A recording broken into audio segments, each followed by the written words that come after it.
In this section, you will learn just in a context to support the example code in the chapters to come. So you will ask questions about the details and comment lectures will answer them. Until then, don't panic, please. The C++ type system.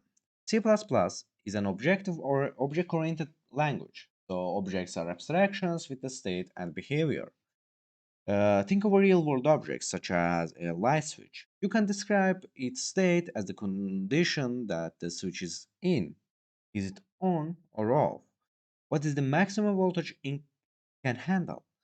What room in the house is it in? You could also describe the switch behavior.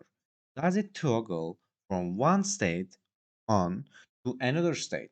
This state is off. Or is it a dimmer switch, which can be set many different states between on and off? The collection of behaviors and states describing an object is called its type. So C++ is a strongly typed language, meaning each object has a predefined data type. C++ has a built-in integer type called int. An integer object can store whole numbers, and it supports many mathematical operations and its behavior. To perform any meaningful task with the integer types, you will create some integer objects and name them. Named objects are called variables. Let's declare variables in C++. So here, integer a. So this is our variable. We haven't assigned any numbers or integer variable to it. In this case, is decimal. So you declare variables by providing their type followed by their name. And after that, as you know, every line you need to semicolon here. Uh, so this example declares a variable called a. So let's make it some meaningful. For example, OCSALY. So this is an integer called OCSALY. So let's initialize variable state. When you declare variables, you initialize them. Object initialization established an object's initial state, such as setting its value. We will delve into the details of initialization in next lectures. For now, you can use the equal sign following a variable declaration here. For example, 99 in this case. For example, you could declare here, or you can change OCSALY or my OCSALY, for example, or learn OCSALY, learn OCSALY here. So after running this line of code, you have a variable called the answer with the type integer and value is 99. You can assign variables equal to the results of math operations, such as, for example, let's do a math, my math here, for example, and let's divide our learn auxiliary by, for example, 9. So here, as you can see here, we need semicolon here. So this line evaluates the expression here, the learn auxiliary divide 9, and assigns the result to my math. So the integer type supports many other operations such as addition here, subtraction, multiplication here, uh, like and the modulo division here. You will learn all of that. If you aren't familiar with modulo division or are wondering what happens when you divide two integers and there is a reminder, you are asking great questions, of course, and these questions will be answered in next lectures. So in C++, for the basic here, we have conditional statements. Conditional statements allows you to make decisions in your programs. These decisions rest on Boolean expressions, which evaluate to true or false. For example, you can use comparison operators such as a greater than or not equal to build Boolean expressions. So some basic comparison operators that work with integer types. Here, for example, I will write them. Here, for example, let's assume integer x is 0 here, and for example, if 42 equals x, so then this is the equal to operator. Equal. Actually, let's increase the font of our editor here because I'm sure you can't see it. Let me increase the font here. Preferences setting and text editor. Here font and let's make it 25. So this is the equality, and so 42 equals, actually let's make it, for example, basic number 5. This is the inequality. You will learn all about this equality and conditional statements.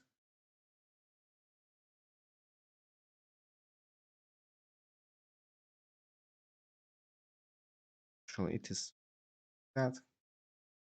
So for example, we have a less than operator like that. For example, left is less than right. So this is named less than operator. Uh, so we have higher than operator. Left is higher than right. Here, as actually it's greater than, not higher than. And we have greater than, or actually we have firstly less than or equal to. uh, Here left is less or equal to, less than or equal to, and we have greater than or equal to,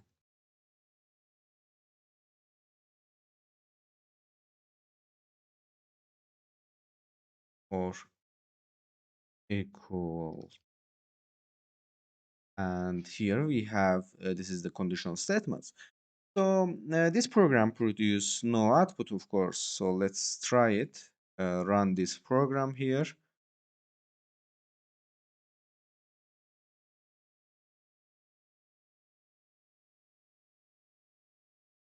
As you can see here, this program produced no outputs. Here, run it again.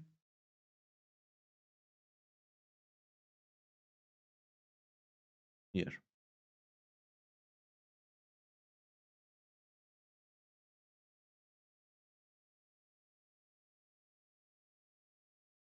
So while the program doesn't produce any output, compiling it helps to verify that you have written C++ code. As you can see here, we have no errors here. So to generate more interesting programs, you will use a conditional statement like if. So an if statement contains a Boolean expression and one or more nested statements, depending on whether the Boolean evaluates to true or false. So the program decides which nested statement to execute. There are several forms of if statements. But if statements basic usage is, for example, let me comment here. So if statements basic usage is if here. This is the expression. This will be Boolean expression. Actually, let's make it expression Boolean expression here, and after that we have statement. So if the Boolean expression here is true, the nested statement or statement executes, otherwise it doesn't. Sometimes you will want a group of statements to run rather than a single statement. So, such as group statement is called compound statement.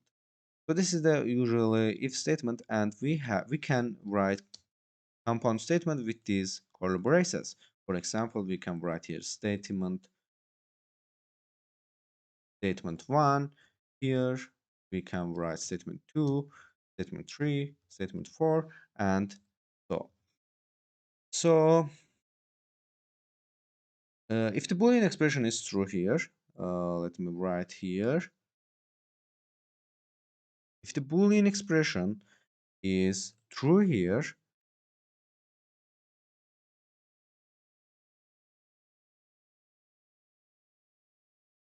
so this all of these statements will execute.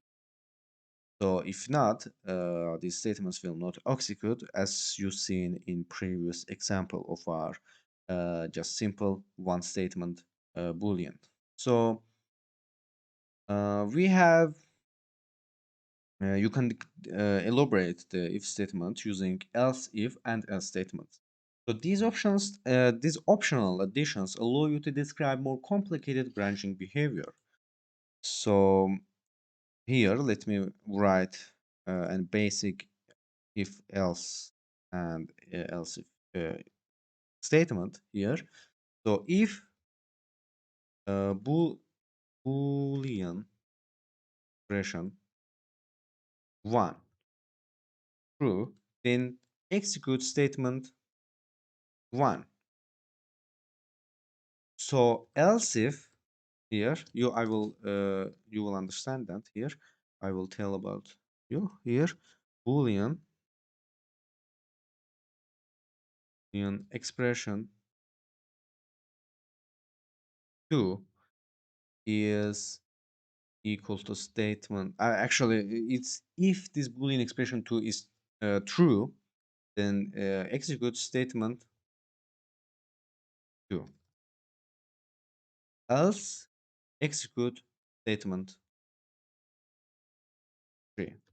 So as you can see here, we don't have anything true or false in else, and I will tell and you will learn why there is a no statement in else. So the first Boolean expression one here uh, is evaluated if Boolean expression one is true and statement one is evaluated, and the if statement stop executing.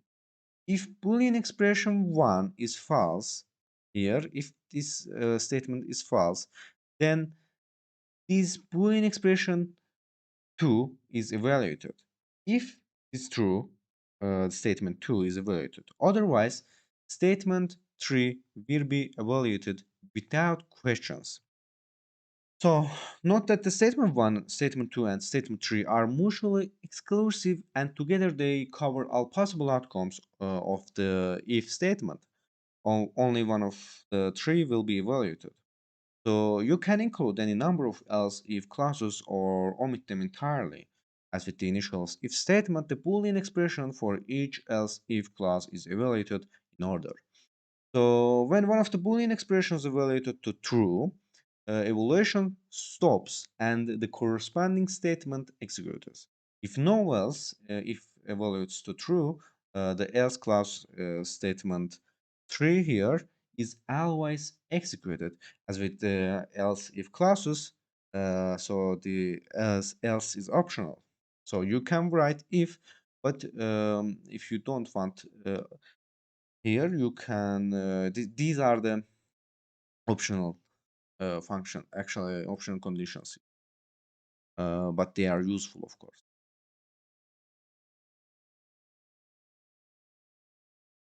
So actually I want here uh, do one example of if else if here before going to next lecture. So when one of these Boolean expressions evaluates to true, evaluation stops and corresponding statement executes. As you know in this example, so we will write some program like that. let's delete all of these comments here. Let's use return here after function, as this returns integer here. You will learn about it. So integer here, OCSALY here, for example, equals 0. And if here, if OCSALY is greater than 0, then here printf here, OCSALY is greater than 0. So so else if here, else if here, so else if x, what if x is less than 0? So then we will print f, we will print f of auxiliary is, oops, actually not x, auxiliary is auxiliary is less than 0.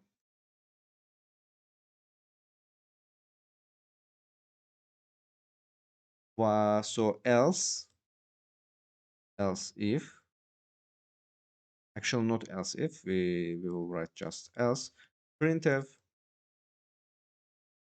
0, auxiliary equals to 0.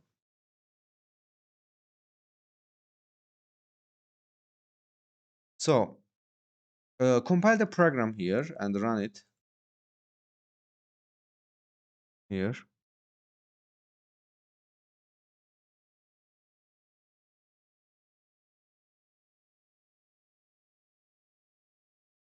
Let me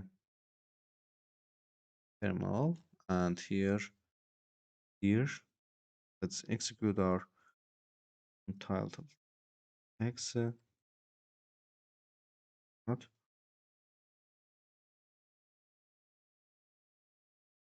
as you can see here, the auxiliary is equals to 0. Actually, let's increase our terminal font a little bit here. Preferences, settings, font here. Actually, this is the terminal font, right? Here, oh, and here's terminal actually. No, preference settings.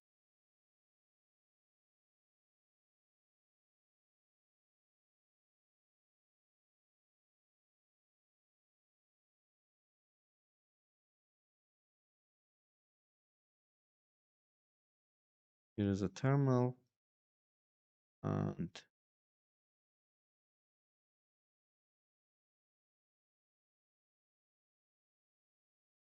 there is the font here. Increase the terminal font a little bit, so it's okay. So as you can see, auxiliary is 0. What if we change our auxiliary's number, and let's compile it, gcc, yes, gcc, I will compile these files manually, titled cpp, and let's actually, here our code is compiled, and auxiliary is not equals to 0 because our code is not compiled, and there, and let's that exit. So auxiliary is greater than 0. As you can see here, auxiliary is greater than 0 because auxiliary is equals to 1. So what if auxiliary will be uh, minus 3 here? So it will be less than 0 in this case. And let's compile it. And let's run it. As you can see, auxiliary is actually not, I'm sorry, like this. Let's compile our GCC here, and let's run it again.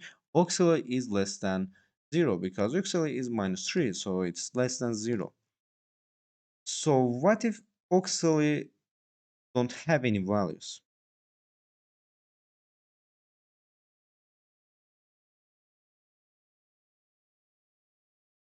In this case, auxiliary is less than zero. In this case, auxiliary is greater than zero because our program has a problem, and we will fix in and you will learn why this shows auxiliary is greater than zero because it's not greater than it haven't values any of them. So what if auxiliary equals to zero? As you can see here, auxiliary is zero. So I'm waiting you in next lecture. Functions. Functions are block of code that accepts any number of input objects called parameters or arguments and can return output objects to their callers. So you declare a function according to here, for example, function has a general syntax here. So this is a function. In this is the main function which when we run this program, the main function executes. So let's declare a function. So in order to declare a function, you have to declare the return type firstly. So as you can see here, in this case, the integer main is this main function has a return type integer. So it has to return the integer variable. For example, we can't return any string here because this is the integer. We have to return integer, for example, like 1, 0, uh, -1, or like that, or negative 999. So, for example, we first have to define return type, and then we need to define our function name. For example, my super function, my super function, and after that you need to get the parameters from user. For example, parameter 1, parameter 2. You will learn what parameters is in next lecture.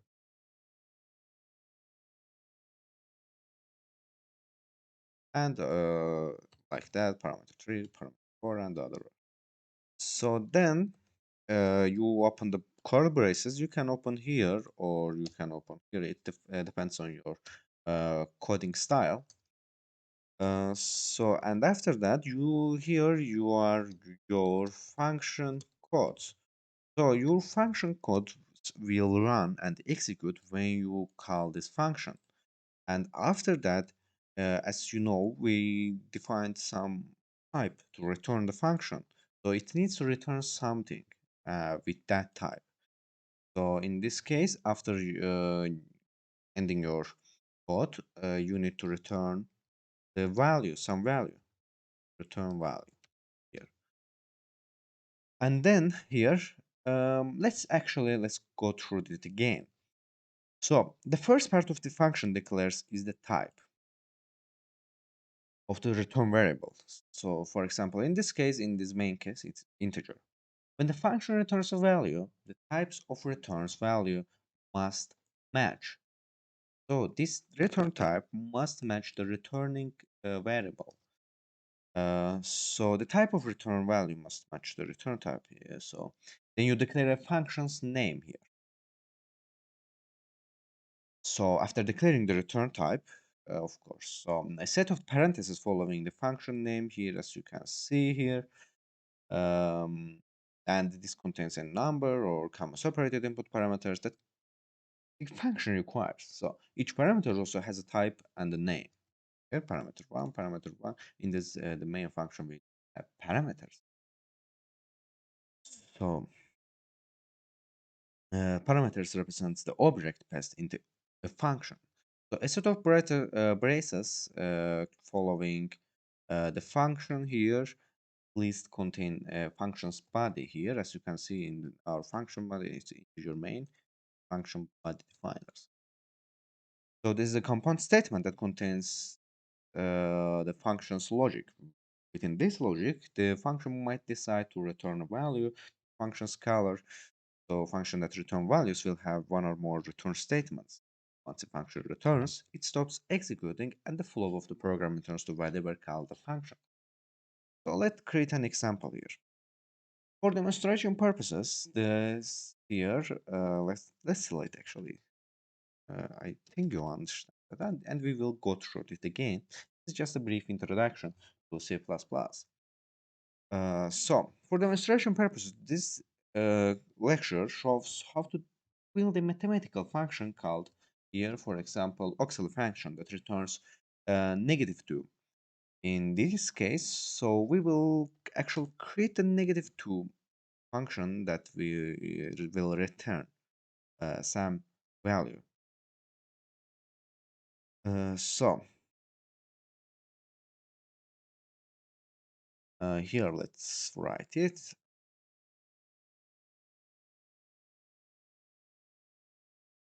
So we have to first define our function, for example, auxiliary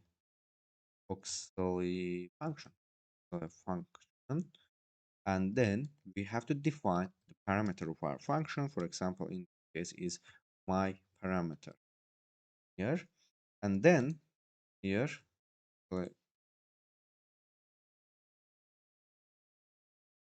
and then we need to open our braces here, and this is our function body. So you can write your braces like that after the parameter or under the parameter. Matter it depends on your style. So let's define a variable here. I will do all of these variables here. Yeah, let's define integer here. Integer result. For example, result equals to 0 here. And if the my parameter is less than, if my parameter actually is less than 0, then then let's open braces, and then result is equals to -1. As you can see here, if my parameter is less than 0, the result will be not 0, the result will be -1 here.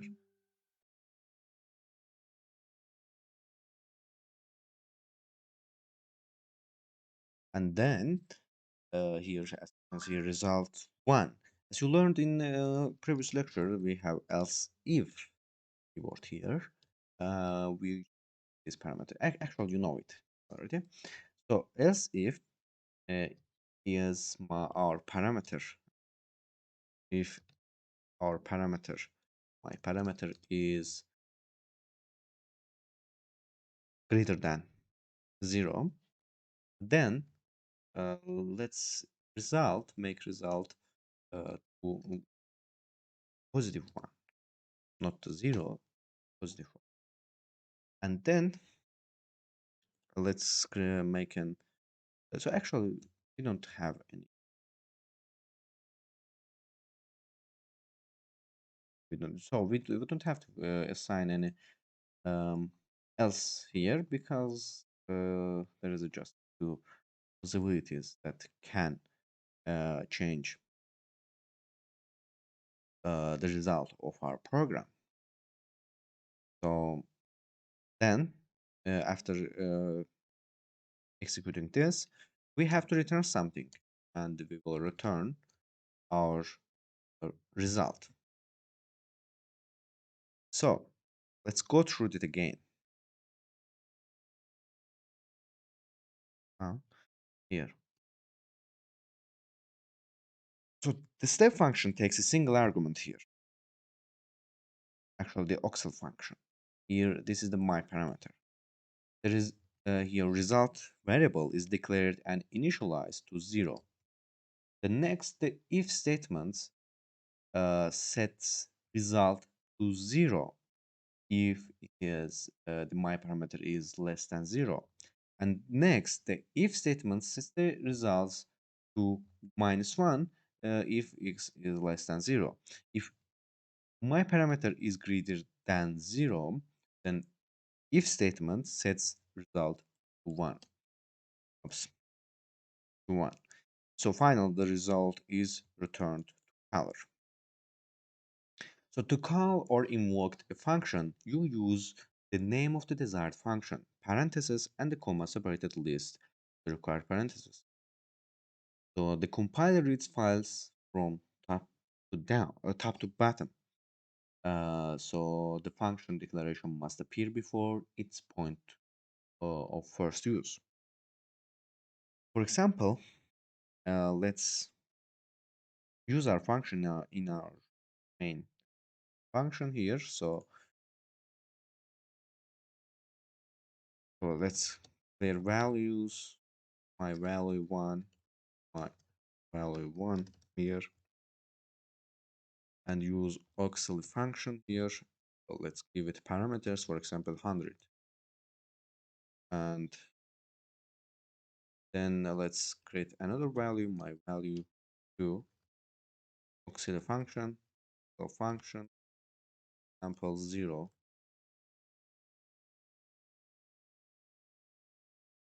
and let's my value 3, OCSALY function, for example, -10 or -9, actually like this. So so this in this case we call the OCSAL function 3 times with different arguments and assigns the results to variables value 1, value 2, and value 3. Wouldn't it be nice if you could print these values? Fortunately, you can use the printf function to build output from different variables. The trick is to use the printf format specifiers. And in next lecture, you will learn the print format specifiers, and we will continue this the functions lecture. Printf format specifiers. Let me check, is this recording? Yes. So, in addition to printing constant strings like hello world, the printf can combine multiple values into nicely formatted string. It's a special kind of function that can take one or more arguments. The first argument to printf is always a format string. The format string provides a template for the string to be printed, and it contains any number of special format specifiers. Format specifiers tells printf how to interpret and format the arguments following the argument list. So all format specifiers begins with divide modulus operation. Actually, here, as you can see here. So, for example, the format specifiers for an integer is this symbol and d. In this case, this is a decimal. So let me actually show you correctly here. Printf here. So this is the here d, and we will add some decimal. So it knows to accept an integer argument following the format specifier. The printf replaces the format specifier with the argument's actual value. So the printf function is a derivative of the writeif function offered in BCPL. So, for example, let's do the some printf call here. So actually, let's delete. Actually, do we need to delete this? Actually, not, because we will actually write some, or we can write delete and it our the previously created function here in previous lecture. It is 2 and here. So let's use the printf function here. Then you have to use braces to use function here, and then we will add 2 quotes here. And for example, this is the 11, and after that we will use this specifier, then 9, and after that we will use this specifier, and after that, for example, 10. We will use this decimal integer specifier here. So now let's add this value. So 11, 9 here, and 10. So let's begin with this argument. So notice that there are three format specifiers here: 1, 2, 3, but they are all the same. This means decimal. So there are also three arguments after the format string: 1, 2, 3. So the printf wields the output. It replaces the argument here with 1 at here. So the argument at here, 9, will be replaced at here, 9. And the argument in at here will be replaced by 10, because this third our test specifier is 10, and we will the printf function will take this specifier to it. For example, let me write here. Actually, can you see it?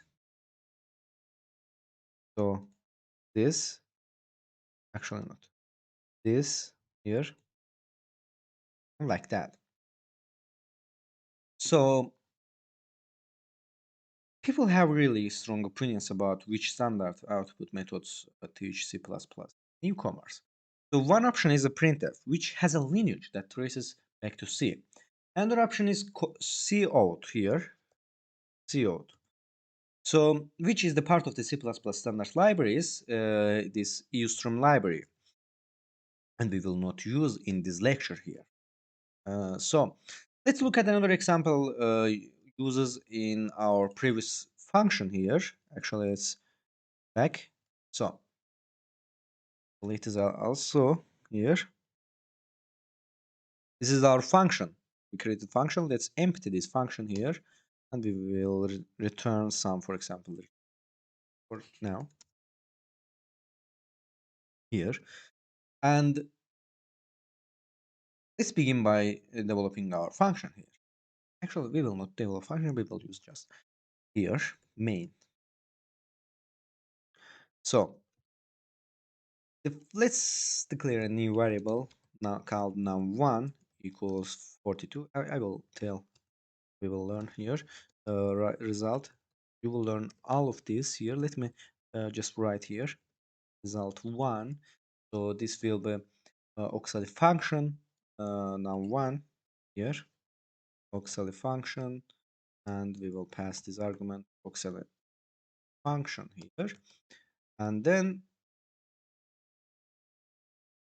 here then we will declare another variable integer num2 is equals to, for example, 599, and we will actually print actually we will declare another variable called result integer result2, and we will pass this variable to OCSALY function as a parameter 2, and we will declare another number, for example lastly integer num3, and let's make it minus negative 999 or 9095, and we will pass this number 3 to result actually result result 3, and we will pass this result to number 3 here. So then we will print all of these numbers here. As you can see here, we have no, actually let's make it return no,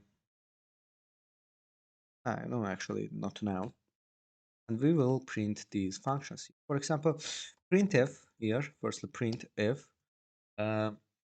now here, the first is num1, write it firstly, and the num1 is the number here, and then step here d here, this means decimal, new line here, and num1 here, and there's actual not here, and then we will pass the new line, and num1 num1 firstly, and we will copy this printf function here. We will just change here num2, num3, and num2, num3, and we will pass these results also. Result1 here, result2, result3 here, number or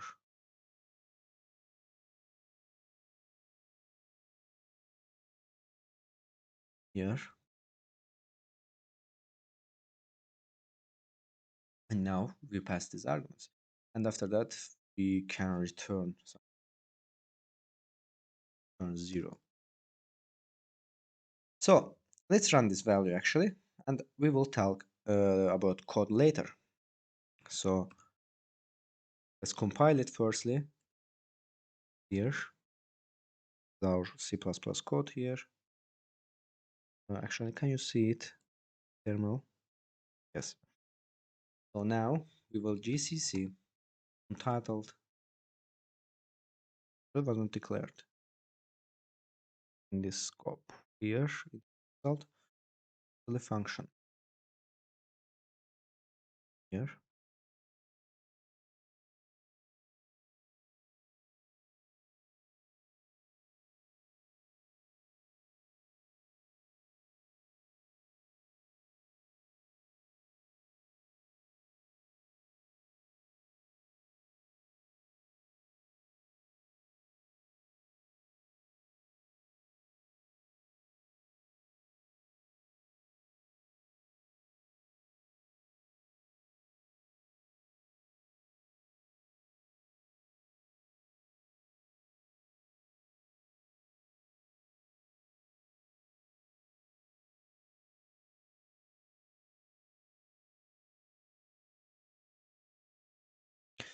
What's the problem here?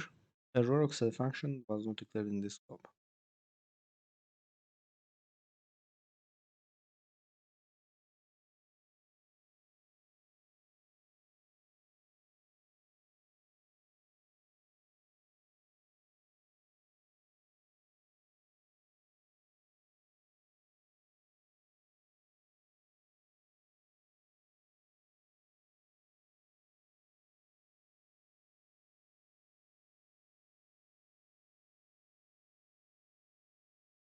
Here. As you can see here, num1 42, num2 599, and num3 9995. So let's look at what is the problem here. Because the program uses printf here, CS Studio is included. So the step here, the here OCSALY function defined is you can use it later in the program, and main function here establishes the defined entry point. Inside the main here, you can initialize some values. Like num1. Next, you pass these variables to step functions and initialize result variables to store returned values, like result 1 here.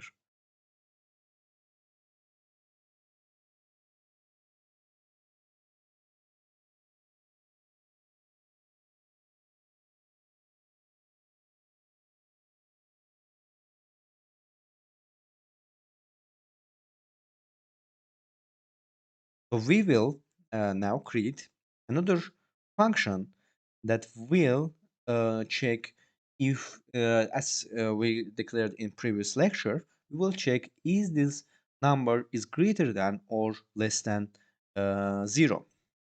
So let's make it in this function because this lecture is about that. So let's begin. So here we need to use if and else statements. So now let's make result here, integer result actually, integer result here, and let's declare with 0, And if the my parameter is less than 0, then the result is equals to -1. But else, else if here firstly, else if the my parameter is greater than if my parameter is greater than 0, then our result value is will be 1. And we have else here, but we will not write it because it's just our result value is 0. So if these parameters will not work, the result value will stay, the integer result value will stay the same. So if our parameter is 0, so these will not work, these statements, and the result value will be same. And after that, we will return the result here. Result. So let's run it again here. Actually, we have some problem here. Why?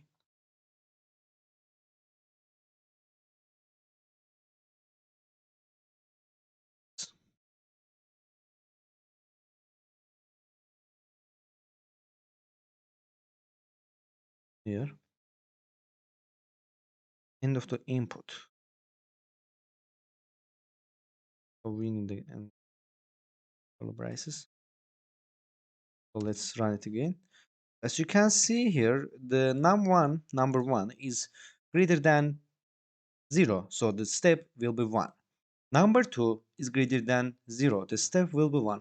But in our last here, the result is something different because we assigned the result to 0. So we will write our else statement here. Actually not, because the return result is inside our else if statement. So uh, let's make it, and we will the lastly we will return after the else if here. So let's compile it again. Have here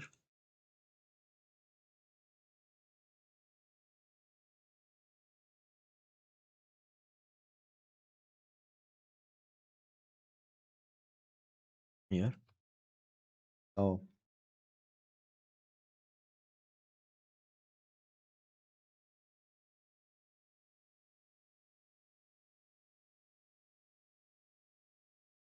result equals 1, and okay,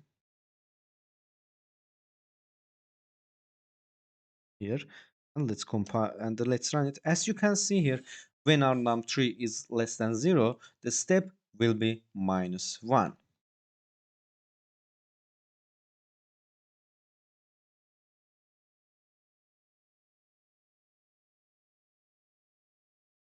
As discussed in the previous lecture, a type declares how an object will be interpreted and used by the compiler. Every object in a C++ program has a type. So in this lecture, you will learn through discussion of fundamental types, and then I will introduce you user-defined types. Along the way, you will learn about several control flow structures. Fundamental types are the most basic types of object and include integer, floating point, character, boolean, byte, size t, and void. Some refer to fundamental types as a primitive or built-in types because they are part of the core language and almost always available to you. These types will work on any platform, but their features such as the size and memory layout depend on the implementation. Fundamental types strike a balance. On one hand, they try to map a direct relationship from C++ construct to computer hardware. On the other hand, they simplify writing cross-platform code by allowing a programmer to write code once that works on many platforms. The section that follow provide additional detail about these fundamental types. So let's begin with integer types here. Actually, uh, let me show you an illustration here. So Okay, can you see it? Yes.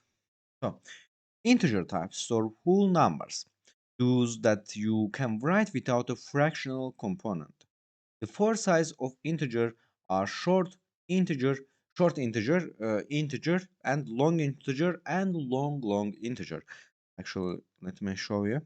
So the integer type is short, uh, integer, long, and long integer. These unsigned types we will discuss this later.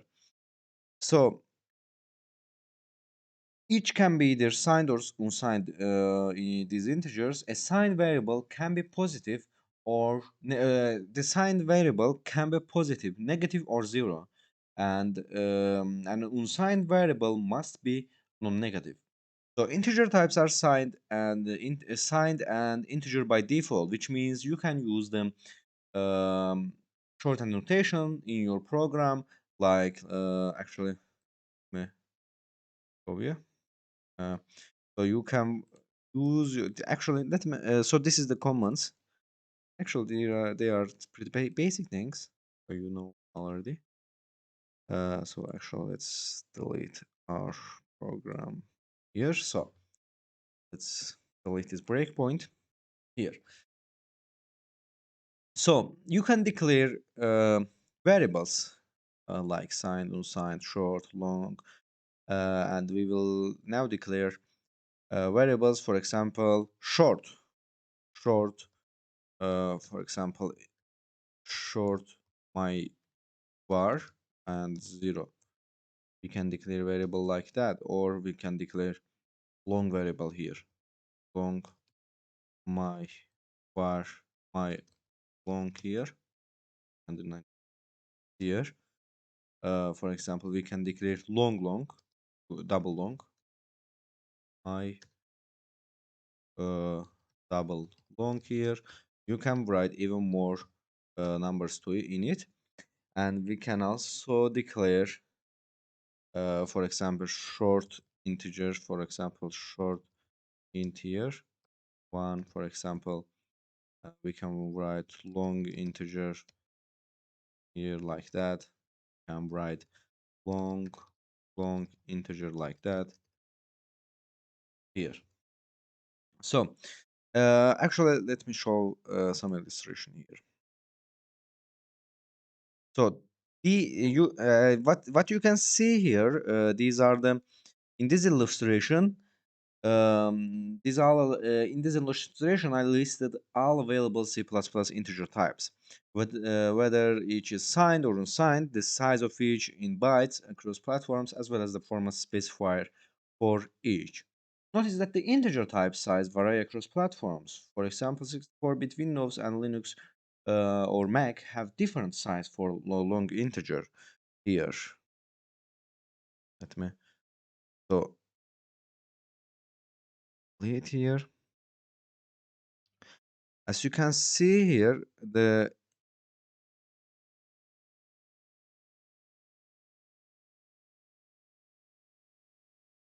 in here the long integer here has different sizes. As you can see in Mac OS or Linux, it has 8, but in Windows it has 4 bytes. So you will learn actually why these are. So usually compiler will warn you of a mismatch between format specifier and integer types. But you must ensure that the program specifiers are correct when you are using them printf statements. As you can see here, there is a printf specifiers as well, as you can see here. So you will use this printf to write your types, print your types in console. So literal is a hard-coded value in a program. You can use one of four hard-coded integer literal types here, and these are the representations of these actually literal types here. So binary, octal, decimal, hexadecimal, and these are, for example, a binary uses 0b, and octal uses the prefix 0, decimal uses the nothing, this is the default integer type, and hexadecimal uses the prefix 0x. So these are four different ways of writing actually same set of full numbers. For example, uh, let me assign some integer variables with integer letters, each of the non-decimal representations. So in order to do that, let's delete our old code here and let's begin writing. So unsigned, unsigned integer, actually unsigned short, for example, my variable, and we will represent in this in binary. So as you can see, oops, I forgot to open this. So we will represent this as binary. As I said earlier, actually, let's open a comment here. So uh, when we write binary, we have to prefix. Let me prefix prefixes actually. So binary's prefix is 0b.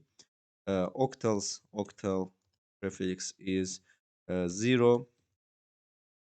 Decimal is this decimal nothing, and hexadecimal uses prefix 0x here. So now we will assign a binary value to it, and actually then 0b we will write it, then 1 to 0 1 0 1 0 actually, and lastly 1 0. So you will understand what is this. So now let's print this value. Let's print this value and printf here and age, uh, age and foo here and new line. So now we will enter our my var variable to print. So this is the printf specifier for unsigned short. Let me show you what is this, and actually in this lecture we'll learn that, but uh, go through it again. So as you can see here, HU is for unsigned short. As you can see, so we will use unsigned short now, and in order to do that in printf format specifier, we have to assign this unsigned short format specifier. So when we do, for example, like d, the program will give us an error. So let's try it actually. Terminal there, and let's compile it. GCC untitled here, and let's a.exe. Here, as you can see, we have a form object not found because we used different format specifier here. Actually, this is the wrong, and I again here. Oops.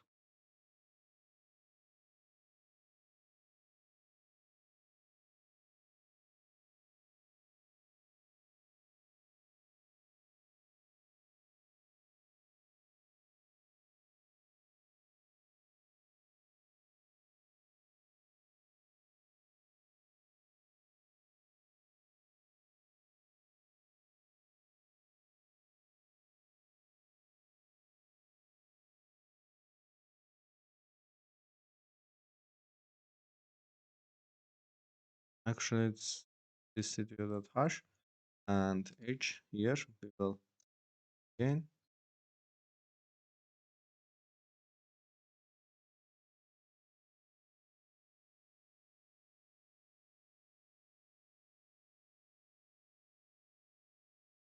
So here we will compile our application and start it again.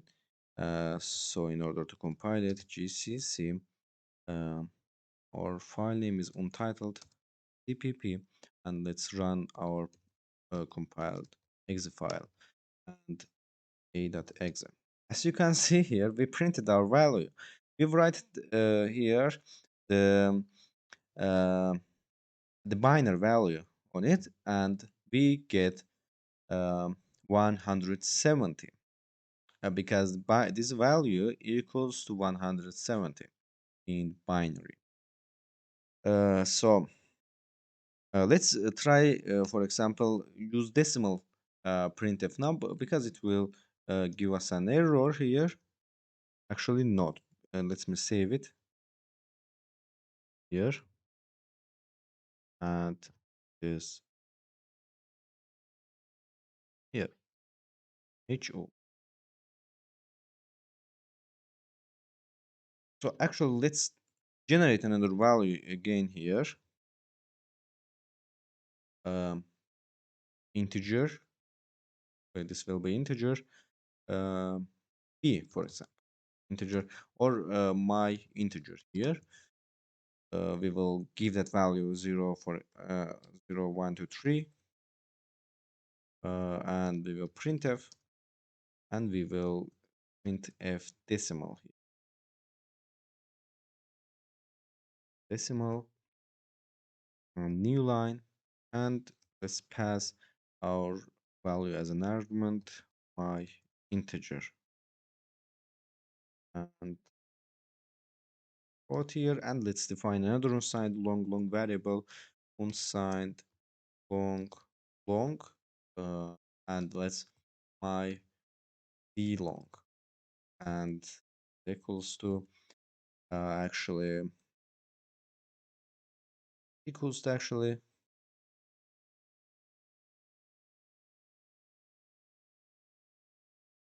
f, actually how many f did it have to be? So we will write in hexadecimal here, and I will put here, and let's printf this also. We will use LLU, a long unsigned, because this is the format specifier for long unsigned variable type, and we will pass our my d-long variable here and close it, and let's run our application here. File it and run. Here, as you can see here, this hexadecimal type is equals this in uh, integer type, decimal type. Is integer type actually is decimal is equals to, so we write it is in octal type.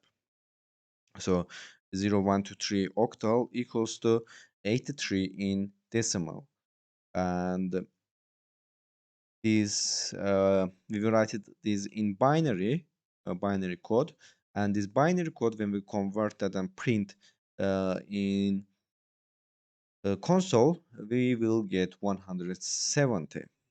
So this program uses each of the non-decimal integer representation here, binary, octal, and hexadecimal, and print each with printf using the appropriate format specifier list we showed in this lecture.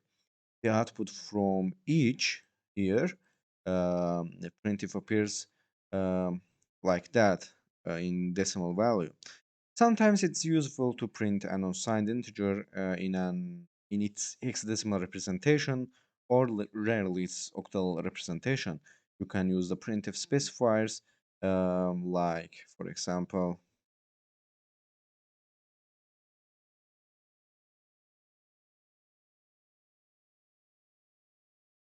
like d, or let me write it, or x here, and now run it again. Here, as you can see here, we get 53 now, and let's write x again, change it. And as you can see here, we've written this f f's as a this. So you can see here we can select this and we will get two f's. So the hexadecimal representation of the decimal each is here, so which appears the third line of output as a result of the hexadecimal format specifier x. The decimal is 170.53. So the format specifiers for unsigned integer is u. So let me write here, actually unsigned integer. Let's try it again. And as you can see here, this is 255. Um, the printf statement substitutes these quantities into the format string, and we get these results. So by default, an integer literal type is one of the integer long or long long. An integer literals type is the smallest of these three types that fits. This is defined by the language and will be enforced by the compiler. If you want more control, you can supply suffixes to an integer literal to specify its type. Suffixes are case insensitive, so you can choose the style you like best. For example, we will write that. So the smallest low type that still fits the integer literal is the resulting type. So this means that among all types allowed for a particular integer, the smallest type will apply. For example, the integer literal 1, 1, 2, 1, 1, 4 call me an integer, a long or a long long. Besides, an integer can store this number, the resulting integer literal is an integer. So if you really want, say, a long, you can instead specify, for example, like long, for example, um, long, long, or a long integer, my L, my L, and we will use that number with long here. As you can see here, we write it long, so this number will be long, not an integer. Uh, but if we write deleted that, this will be integer. But if we add L and in the end of the number, we will get long here. So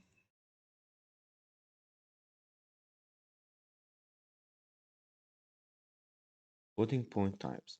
Floating point types store approximations of real numbers, which in our case can be defined as any number that has a decimal point and a fractional part, such as 1.951 and like that, and like that. So although it's not possible to represent an arbitrary or real number exactly in computer memory, it's possible to store an approximation. So if this seems hard to believe, just think of a number like p, which is p has infinitely many digits with finite computer memory. How could it possibly represent infinite many digits? As with all types, floating point types take up a finite amount of memory, which is called type's precision. The more precision floating point type has, the more accurate it will be at approximation, a real number. C++ offers three levels of precision for approximations. Actually, let's write it down.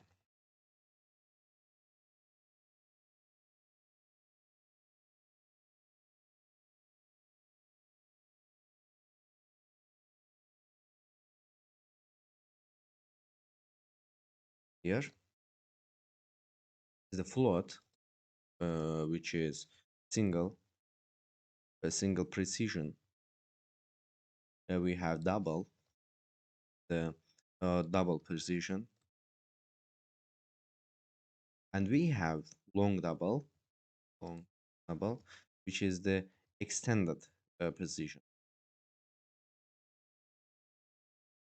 Here, as with integer types, um, each floating point representation depends on implementation. This section won't go into detail about floating point types, but note that there is a substitutional nonce involved in this implementation. So on major desktop operating system, the floating level usually has 4 bytes of precision. So float is 4 byte. Well, let me draw right now 4 bytes. Double is 8 bytes actually. So um, 8 bytes. So the double and long double levels usually have 8 bytes of precision. So most users not involved in scientific computing application can safely ignore the details of floating point representation.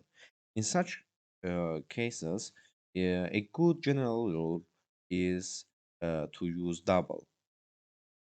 So for those who cannot safely ignore the details, look at the floating point specification relevant to your hardware platform.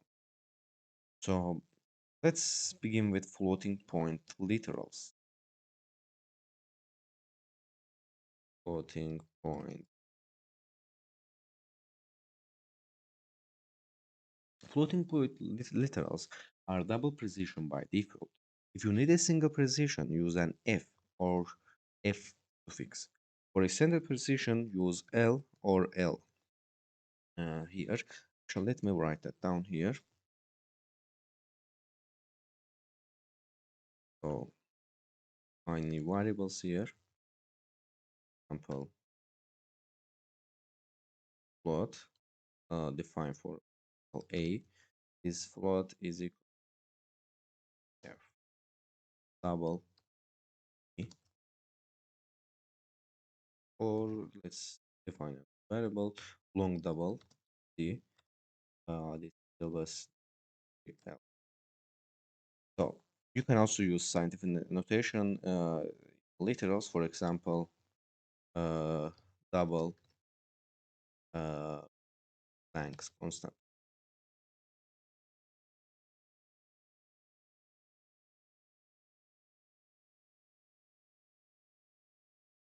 here. So will be here. Uh, Let me look at this Planck constant here.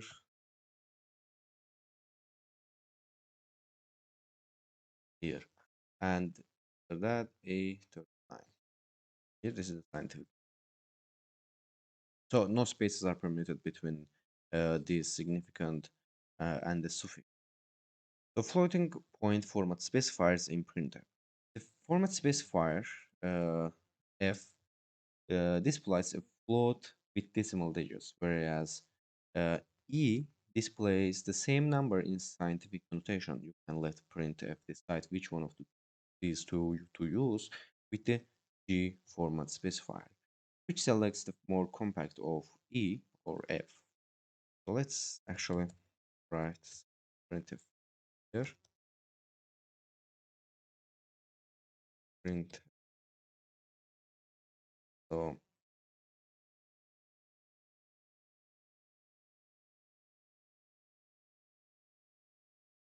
for double, you simply depend. Actually, let's say F and D here.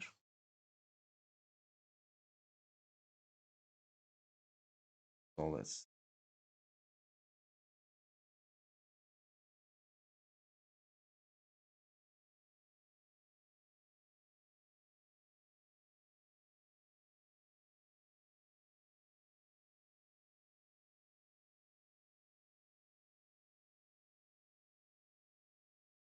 zero point 0.20.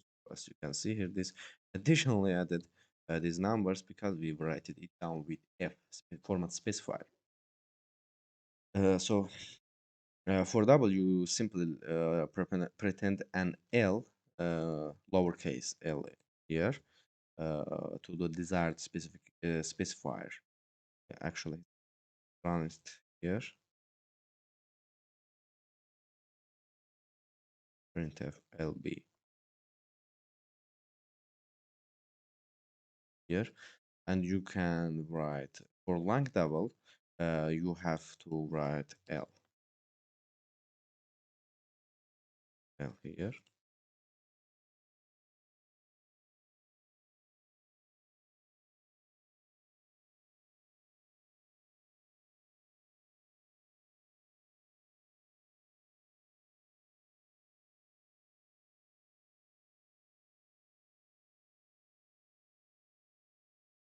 So, for example, if you want double with decimal digits, you will specify uh, LF, uh, LE, and like or LG or or LG. So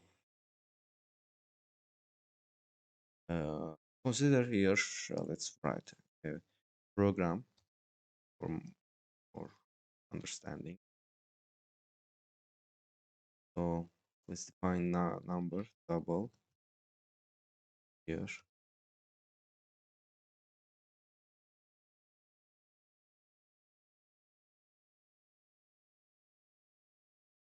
and actually let's write it scientific A30, 23 and then printf here and number and after that we will use format specifiers. First I will tell you why these what these are actually. So first is LE and then F LG. So and we will use first N N and N here. After that we will define new variable.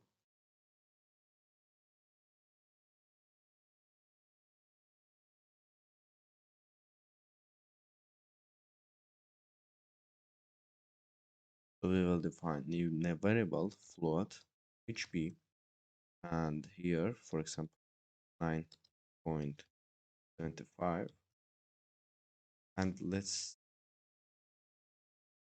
printf here printf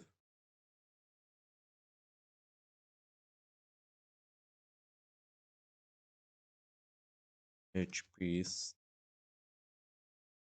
and then we will use F and G format specifier. F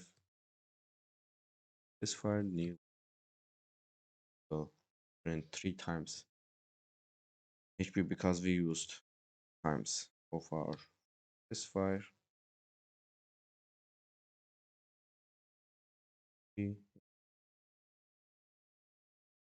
Then we can print it. So um,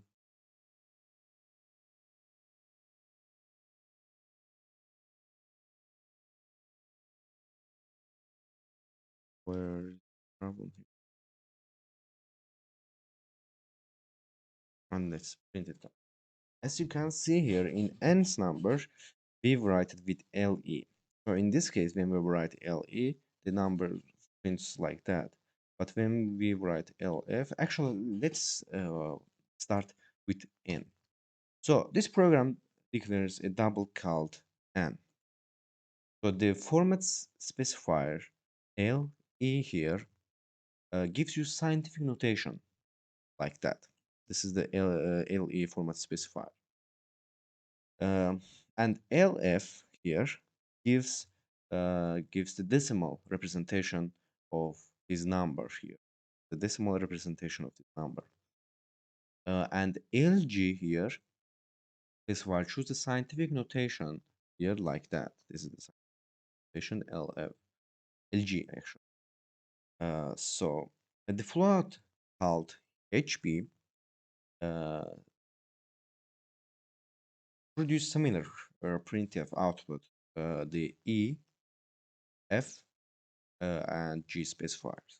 But the format specifier G here, actually E and F is the same, actually, but G format specifier decided to provide decimal representation like that, rather than scientific notation.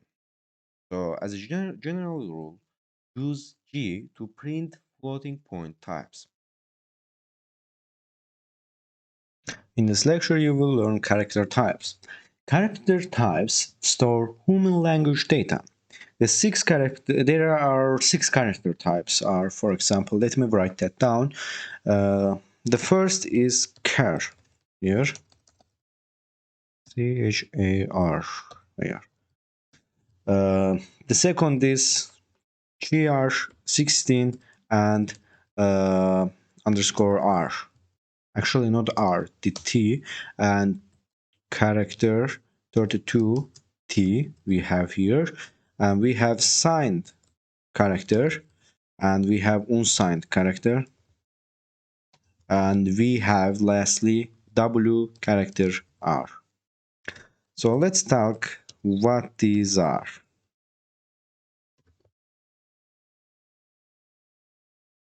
Okay, okay, okay, and lastly, okay. So this is the default.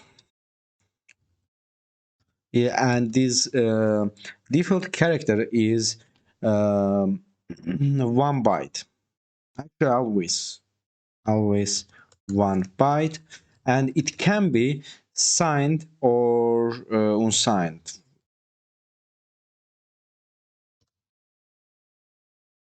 And it is the S key here.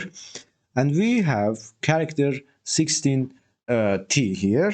This is used for 2 byte character set, 2 byte character sets here. To use for 2 byte sets here. This is the UTF-16. UTF-16. And we have character 32 underscore T. This is the 4 byte character and used for 4 byte character sets. So this is the UTF-32. UTF-32 here. And we have signed char. But this is the same as character, but it is guaranteed to be signed, but guaranteed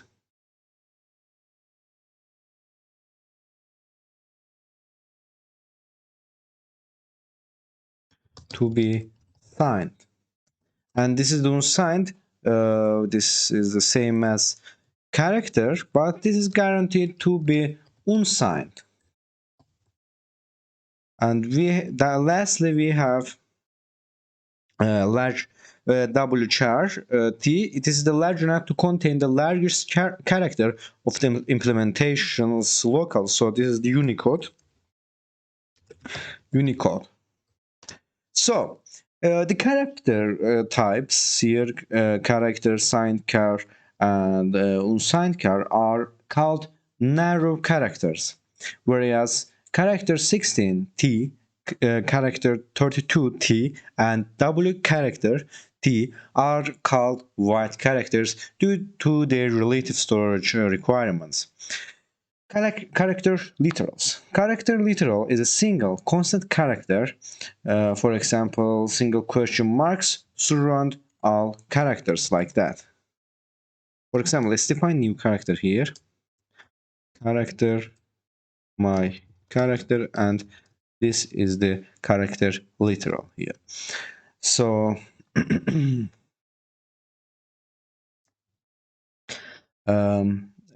so this should be to surround all characters here, for example A, B, P, O, W, and for example 9, 1. This is the character. You can see this as integer, but as you can see, this is the character that we seeing here. So but if the character is any type but char, you must also provide prefix. Let's write that down. Prefix. So this prefix is L here, and this is character 16 is character prefix is U here, 32's is big uppercase U here, and for example, G declares a character literal and L G declares a double character literal. For example, character L. Let's write it down here. And as you can see here, this is the W char underscore T type now. But when we write this, for example, underscore U, as you can see, this is the char 16T. So that's it. So we have escape sequences as well.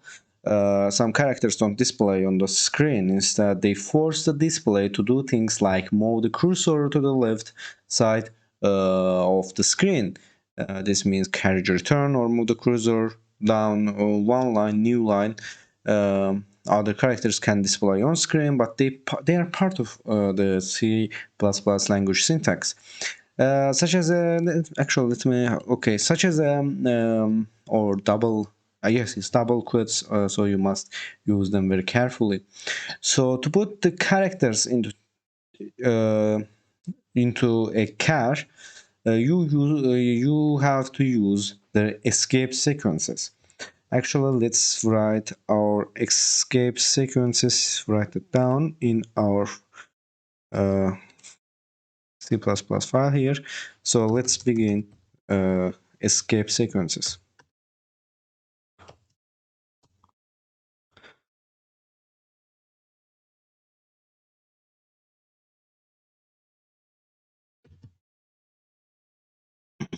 This is the escape sequences. So we have new line here. New line is the slash backslash n. We have tab here. Tab. What this is the horizontal. Horizontal is actually tab horizontal is T. We have tab vertical here. Tab vertical is tab vertical is V here, and we have backspace here. So this will be B here. So we have the carriage return here.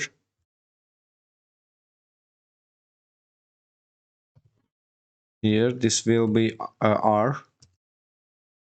We have alarm feed here. Actually, not form feed here. Form feed here. This is the F here, and we have alert here. Alert.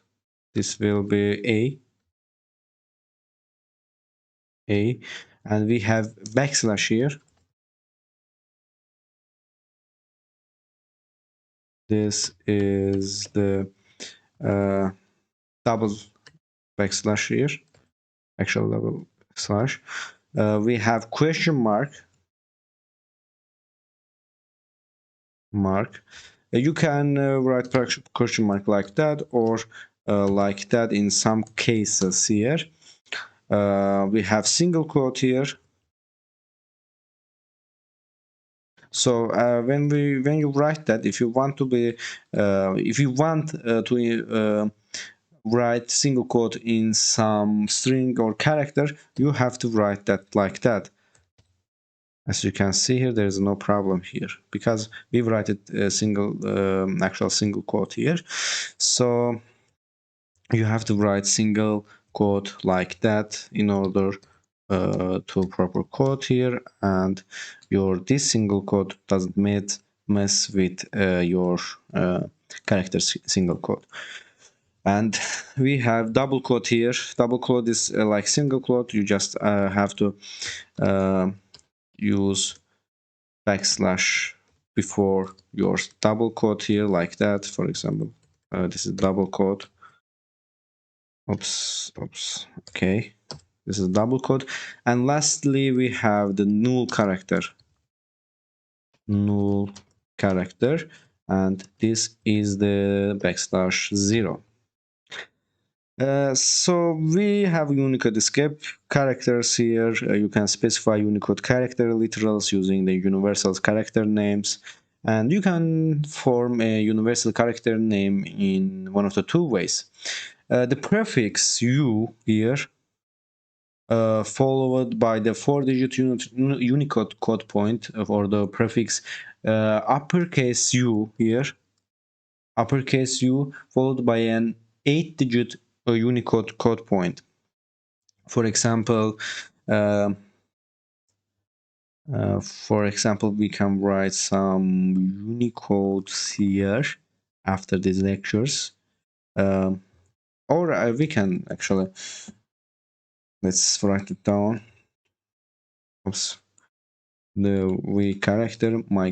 Actually, this is Unicode, and we will use this Unicode in order to do that. U here, and we will use 8-digit Unicode here. U00, for example, 01F 37A here, and lastly we will use single quote in order to, and let's run it here, return 0 here, run here,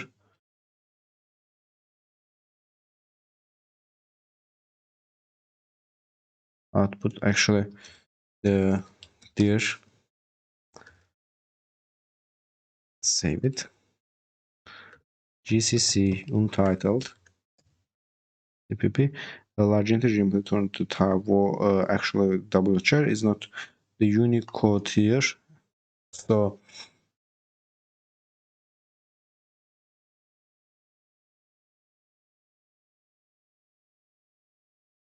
and now let's try the uppercase Unicode character here. And in order to use uppercase, this is the 4 bytes, so we will use 4 digits here, and we will use, for example, 0041 character here, and let's create it actually here, save it. So as you can see here, our program is run, and there is no problem here when compiling. And let's run it again. As you can see, we haven't printed anything to screen, so let's print our character to screen with printf function. Printf here, for example,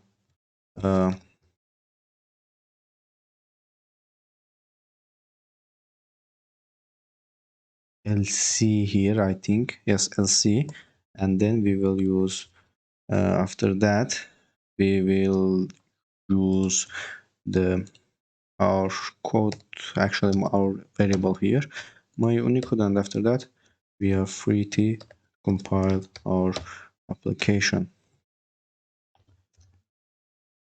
Here, as you can see here in code, this is the uppercase A letter in our code.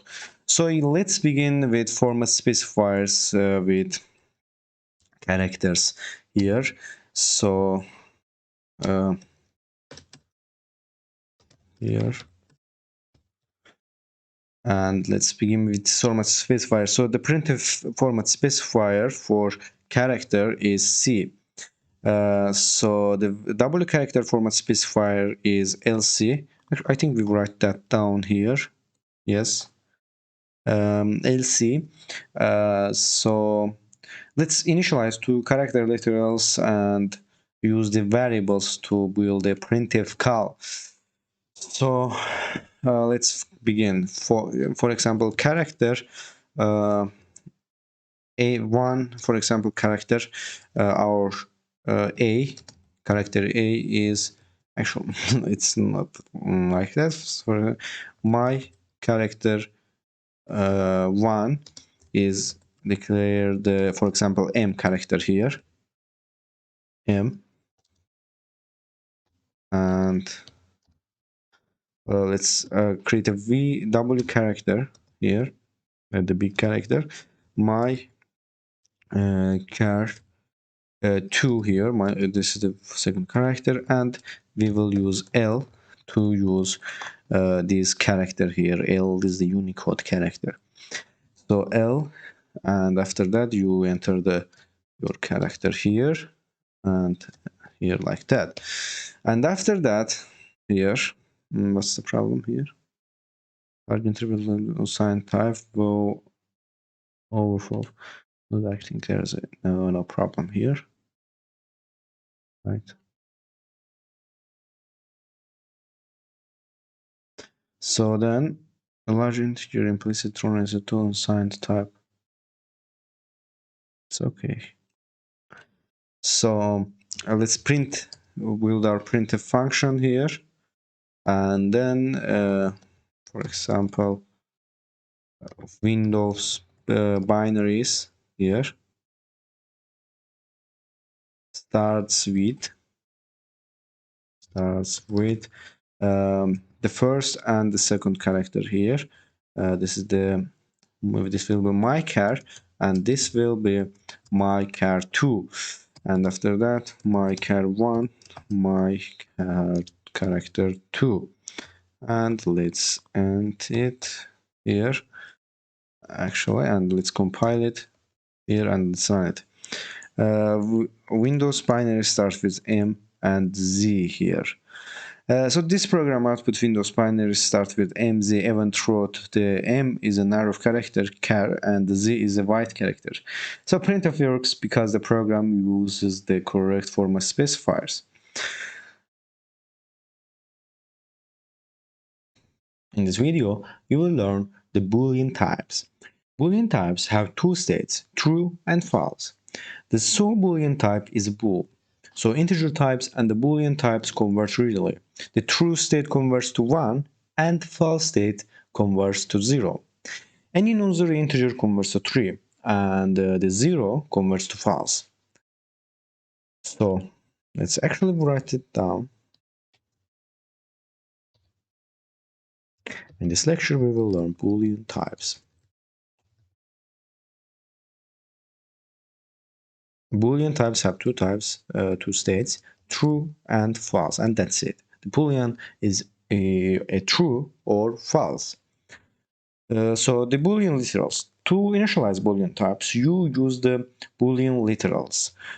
So let's define a new Boolean type here, bool, my Boolean here, and we will use true.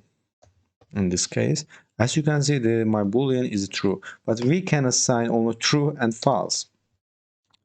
So we have format specifiers for bool type. There is no format specifier, actually no format specifier for bool, but you can use the integer format specifier d within the printf to yield a 1 for true and 0 for false.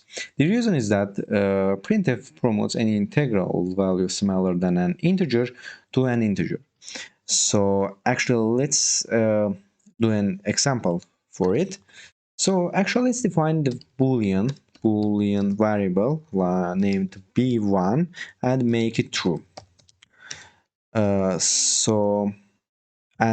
let's make another boolean variable named b2 and let's make it false. So and then let's use printf function to print these values. The first value, actually, we will use the format specifier, the first d and the second d here, and then we will use, actually, after that, we will use new line, and then we will use our variables here, b1 and b2. So after that, let's run our code here. So cpp, oops, cpp, our main.cpp here. Actually, it's not gcc main.cpp, and then we will use a.exe. As you can see, the first is this 1 and the second is 0. So actually bbir is equal to here, and actually D here, and B2 is equal to D here. And let's compile it again. As you can see, B1 is true, so the printf will print 1 with D format specifier. So B2 is 0 here. Then the printf, actually the B2 is a false, and the printf will print 0 here. And the boolean is the most useful with comparison operators. So operators are functions that perform computations and operands. Operands are simple objects, for example, in order to have meaningful example using bool types. You will take a quick look at the comparison operators in this lecture and logical operators in the next. So you can use several operators to build Boolean expressions. Recall that comparison operators take two arguments and return a bool. The available operators are equality here. Actually, this is the equality,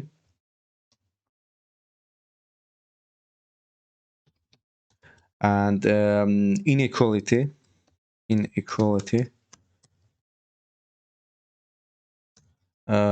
greater than, you know already, I think, greater than, the less than, greater than or equal to, greater than or equal to, than or equal to, and we have, and lastly we have less than or equal to, less than or equal to. So let's make an function actual program to more understanding of these comparison operators. So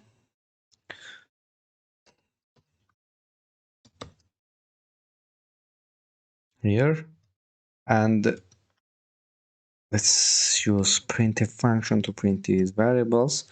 For example,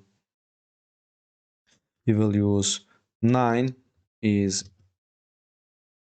9 here, and we will use the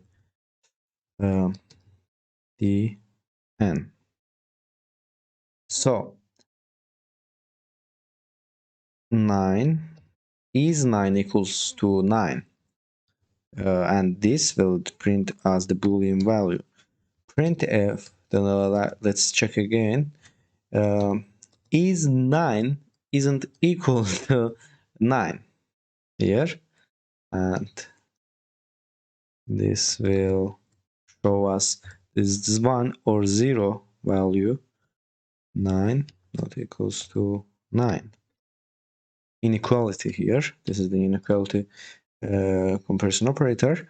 And let's now use the greater than, less than, and greater than or equal to, and less than or equal to operators, comparison operators. Printf, actually let's test with 20 and 40. 20 is greater than 40. Actually, let's write it 50 here, and d n here is 20 greater than 50. And printf, let's now try the greater than or equal to operator. Is 20 greater than or equal to 50? And here we will use d and new line, and 20 is 20 greater than or equal to 50 here. And let's print again. This time is 20 less than 50 here, and d here, and in this case we will write 20 is 50 here, and let's write again. Actually, and lastly, this will be last comparison operator here. 20 is 20 less than or equal to 50 here. T or for integer for a specifier, and 50 is 50 is 20 is equal to or less than or equal to 50 here. And lastly, we will print it here. Let's compile our program here, GCC, and as you can see here, we are asking for is 9 equals to 9, and the answer is 1, because true. So as you knew it already, the 1 is equals to true, and 0 is equals to 0. 0 is equals to false. So isn't 9, so 9 and 9 in equality operator, it will be give us the 0, because the 9 and 9 is equal, not an unequal. So if it will be 9 is unequal to 10, then we will give and true, because the 9 is not equal with 10. So is 20 greater than 50? No, because and as you can see, we have 0 here and false operator. Is 20 greater than or equal to 50? No, also no, because the 20 is not equal to 50, or 20 is not greater than 0.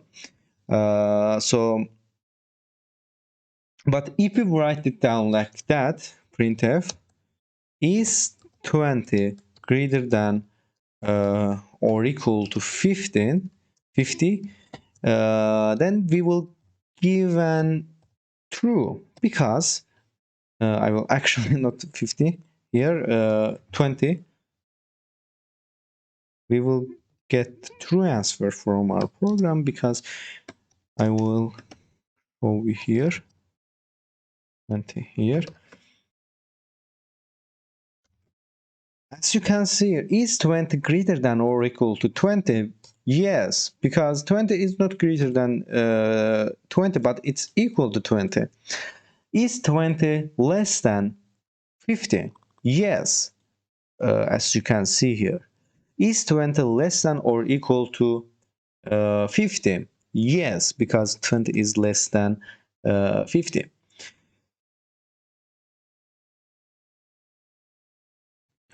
Logical operators. Logical operators evaluate Boolean logic on bool types. You characterize operators by how many operands they take. A unary operator takes a single operand. A binary operator takes two. A ternary operator takes three, and so on. You can categorize operators further by describing the types of their operands. The unary notation negotiation operator takes a single operand and returns its opposite. In other words, for example, this true returns false here, and the false returns true. So the logical operators, and actually let's make it in comments here. Oh. So the logical operator, logical operators, the first, let's talk about AND. This is AND operator. So what is AND operator? And actually we have OR operator, which is how all writes down like that. So actually let's make it more obvious for you. So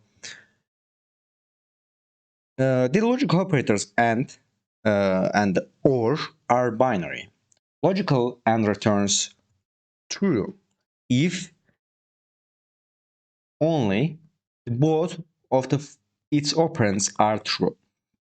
Logical OR returns true if either or both of its operands are true. Logical operators might seem confusing at first, but they quickly become intuitive. So let's write a program that you will understand how logical operators work, and or and.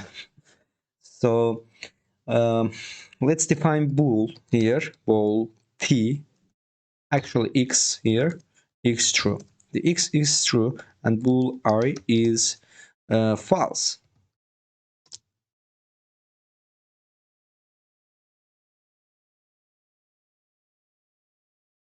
U here, and let's print these values. Let's print here the true there. So what will this true will show to us is here. So we will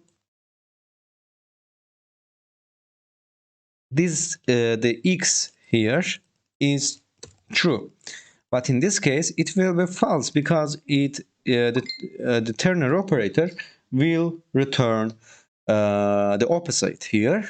In this case it's true and it will return false for x. But let's use AND operator now. So printf here, the true and double AND here, false.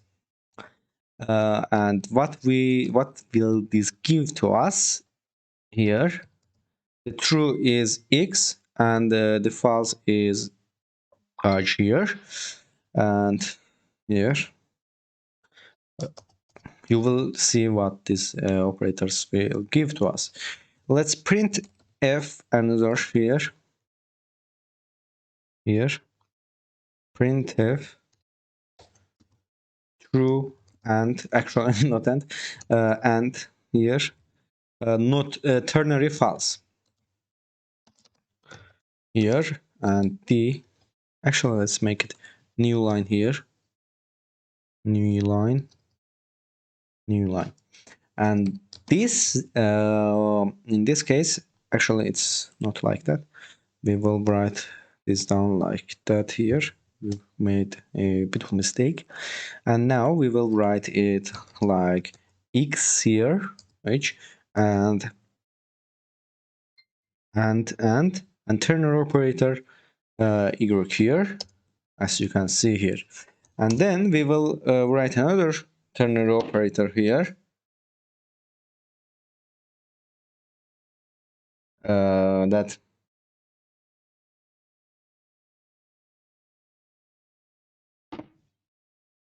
here, and then we will use OR operators. Print here, the first will be true, and this here true and false. What we will what this will give to us here.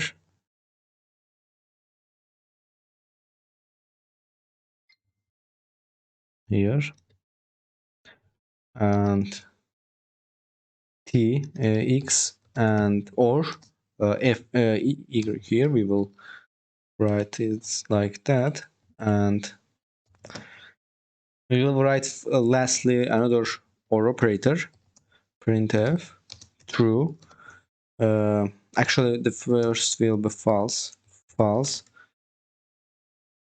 and false here.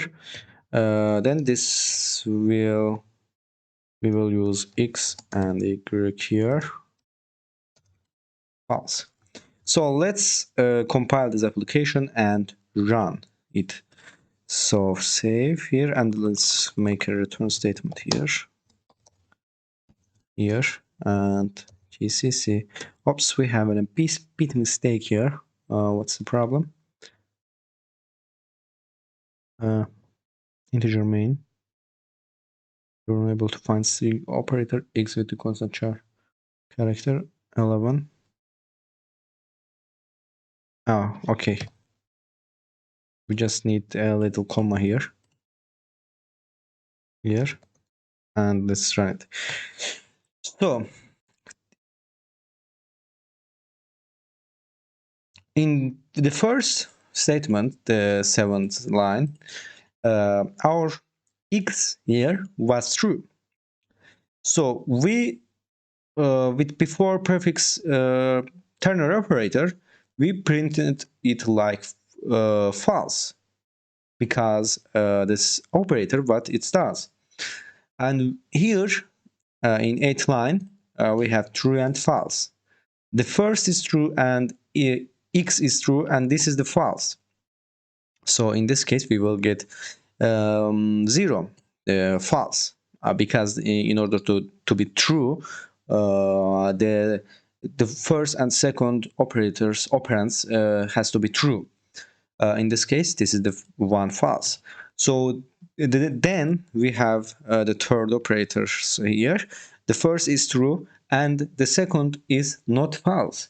So if this is not false, this has to be true, and this will give us a true here. So 1, and we have true or false. True or false will give us a 1, true, because the one of them are true. And we have false and false, actually false and false, actually not if is and is. We made a bit of mistake because of here, and let's run it again. And here we get here 0, which is false. False or false will give us a 0 and false. System programmers sometimes work directly with a raw memory, which is a collection of bits without a type. Employ the std byte type available in the CST-def header in such situations. The standard byte type permits bitwise logical operators, which you will meet in later lectures. So using this type for raw data rather than an integral type can help to avoid common sources of difficult to debug programming errors. Note that unlike most other fundamental types in CSS dev, the std byte doesn't have an exact corollary type in the C language. So like C++, C has a character and unsigned character, so these types are less safe to use because they support many operations that std byte doesn't. For example, you can perform arithmetic like addition on a char, but not a std byte. The odd-looking std byte prefix is called namespace, which you will meet in next lectures. For now, just think of the namespace std here, like just an as part of the type name. So there are two here. So the size t type, size t here. Actually, let's write it down here. Size t. So you use the size t type, also available in CSS-def header, to encode size of objects. The size t object guarantee that their maximum values are sufficient to represent the maximum size in bytes of all objects. Technically, this means size t, called take 2 bytes or 200 bytes depending on the implementation. In practice, it's usually identical to an unsigned long on 64-bit architectures. We have size of here, the unary operator here, size of. This is the unary operator size of, takes a type operand and returns the size in bytes of the type. So the size of operators always returns a size t. So for example, you can write for example size of float, so this will return the size t here. As you can see here, size t is unsigned long. So we have format specifiers as here. So the usual format specifiers for size t are S and D here. So for a decimal representation, or as X for a hexadecimal representation. So let's check the several integers for system types here. So let's write our application to learn more about size of and size t here. So we will define the size t, and this will be size a here, for example, size a, and this will be size of a character. Um, we will define another size t. This will be size b here. This will be size of short here, for example, short.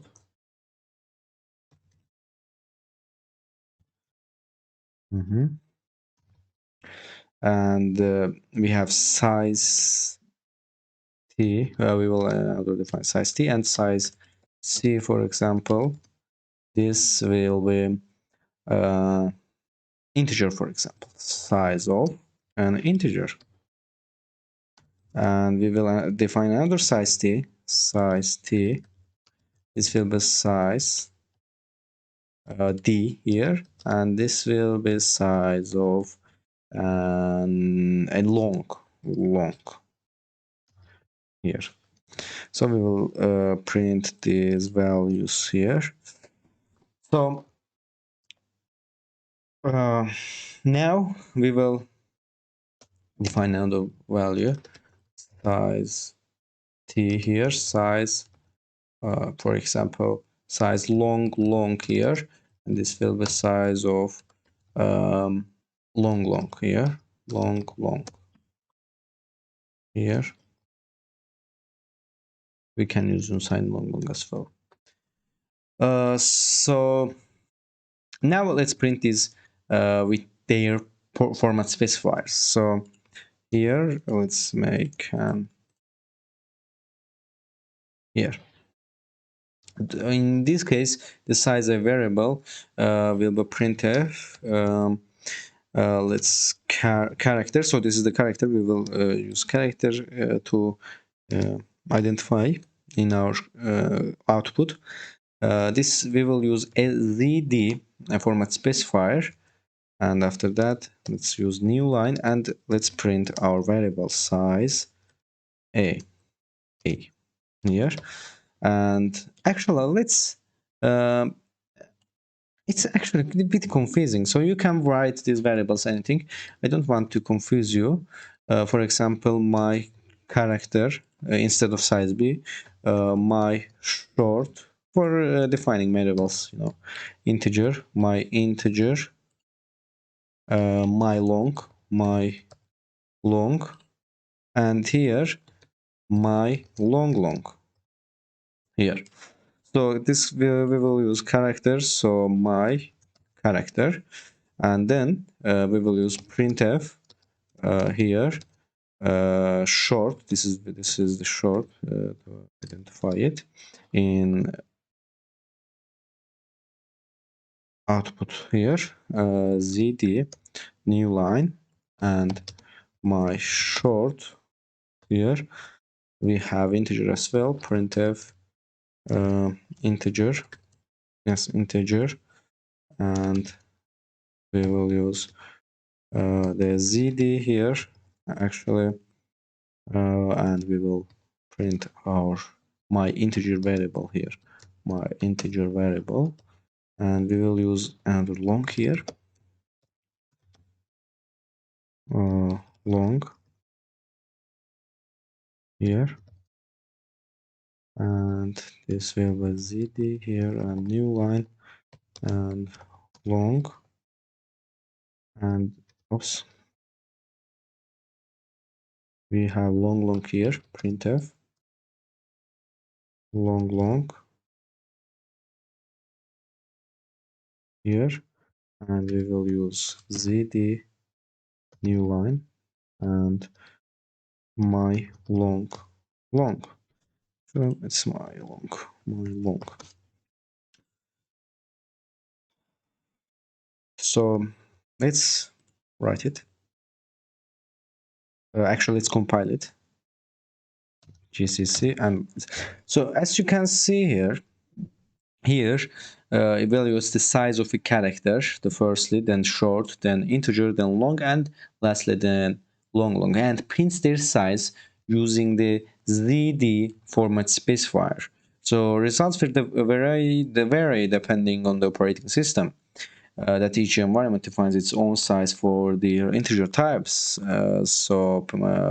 Pay special attention to the return value of long. Here in Linux and macOS define 8-byte long types, but in Windows it's 4-byte. So character is 1 byte, short is 2 byte, integer is 4 byte, long is 4 byte, and the long is 4 byte. So another topic I want to talk about is the void. So the void type has an empty set of values because the void object cannot hold a value. C++ disallows void objects. You use the void in special situations. Actually, let's write void and show you how void looks like. So you use the void in special situations, such as the return type for functions that don't return any value. For example, the function town doesn't return a value, so you declare its return type void. So let's define another function. For example, void my silly function here. Silly function, and this will not return any value. So here this function returns void, which is actually this function is not returning any value. In this lecture, you will learn arrays. Arrays are sequences of identically typed variables. Array types include the contain type and the number of contained elements. You view this information together in the declaration syntax. The element type presents secure bracket enclosing the array size. For example, let's declare an array of 100 integer objects. Integer my array, and let's declare 100. So this is an array that contains 100 integer objects, but integers are not declared for now. Arrays initialization. There is a shortcut for initializing arrays with values using braces. So how does it work? So integer here, array, and then we will initialize our arrays with our braces here 5, 99, 23, and that's enough, for example.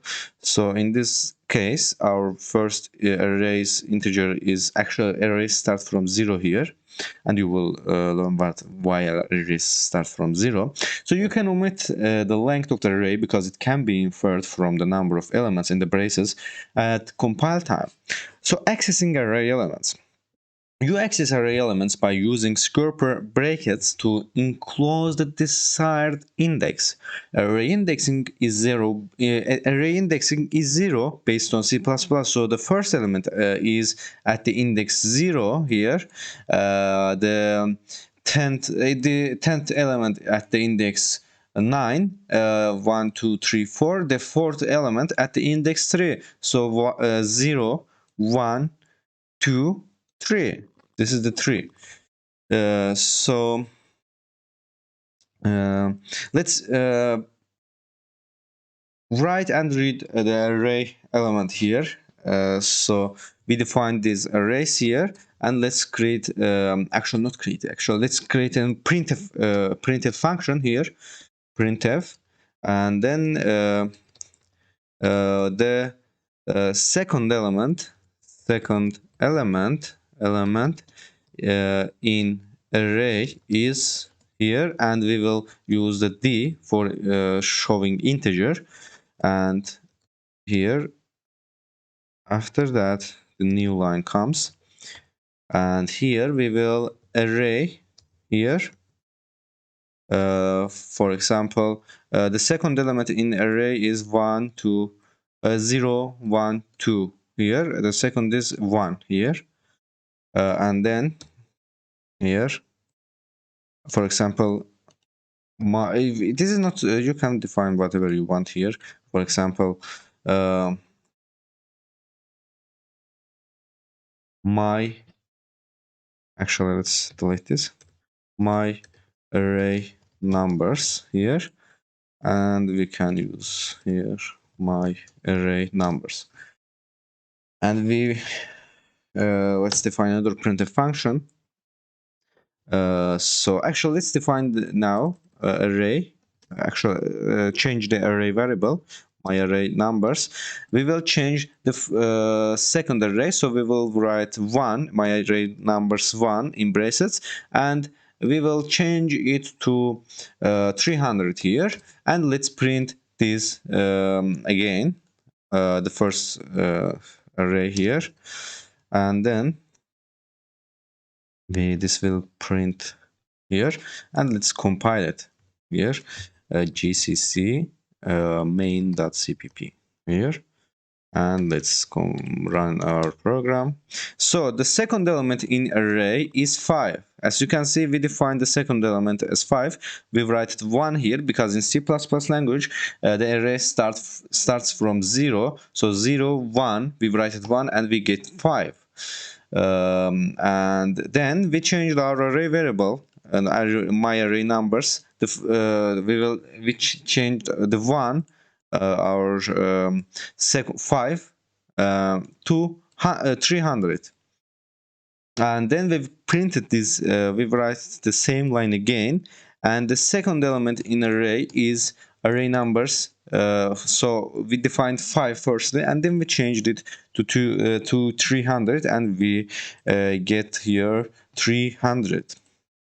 So you can change your arrays. So actually we can use arrays for showing our we can use for loop to showing our arrays. So a for loop lets you repeat or iterate the execution of a statement a specified number of times. You can stipulate a starting point and other conditions. So the init statement executed before the first iteration executes. So you can initialize variables used in the for loop. The conditional is an expression that is evaluated before each iteration. If it's evaluated to true, iteration proceeds. If false, the for loop terminates. So the iteration statement executes after each iteration, so which is useful in situations where you must increment a variable to cover a range of values. Let's define a for loop here. Actually, let's delete these codes here. So, for example, let's define a for loop that we will how to find this for loop will show you how to find the maximum of an array. So let's write it. We will define an unsigned variable, unsigned long variable, which we will name maximum, my maximum here, and we will declare my maximum to 0 here, and then we will write 5 arrays with unsigned long here, unsigned long here, and my values here. So we will define this braces because we want to be array. So my values is an array here, and we will use brackets here, and we will define, for example, 5 numbers inside this values array. So 10, 40, 900, 899, and 1000 here. Actually 1235 here. And then we will begin writing a for loop here. I will teach you why we write it like that. So size t here, and this size t equals to e here, e equals to 0, and then we will, while e is less than 5, then increment e y by 1, and then let's open curly braces. If our my values e is greater than maximum, my maximum here, maximum, then because here maximum, actually my maximum here, and equals to my values e here,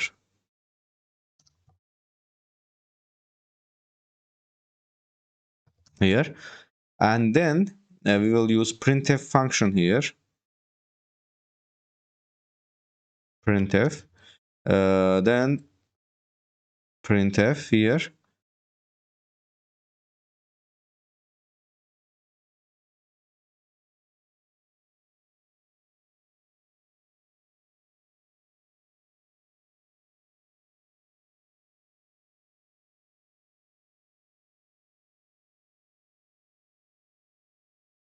and then we will use a printf function here. So printf, the maximum value, is, we will use here, and then maximum here, my maximum, and end this line, and then compile and run it. This is main.cpp here.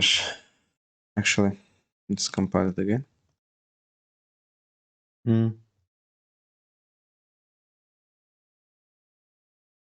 If my, then here.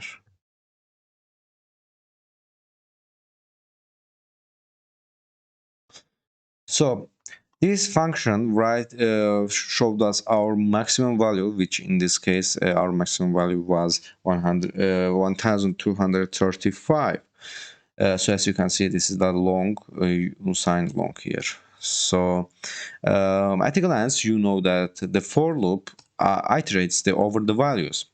Because you have discarded the iterator variable e here, the body of the for loop simplifies nicely. For that reason, you can use each element of values directly here, like value here and value here. So when the e is, the value will write 1. So e starts from 1 and e increases, and it starts from, if e starts from 1, then the first loop e will be 0, then 40, then 900, then 899, and lastly the 1235, and then our for loop breaks and doesn't work anymore, and after that our printf function executes.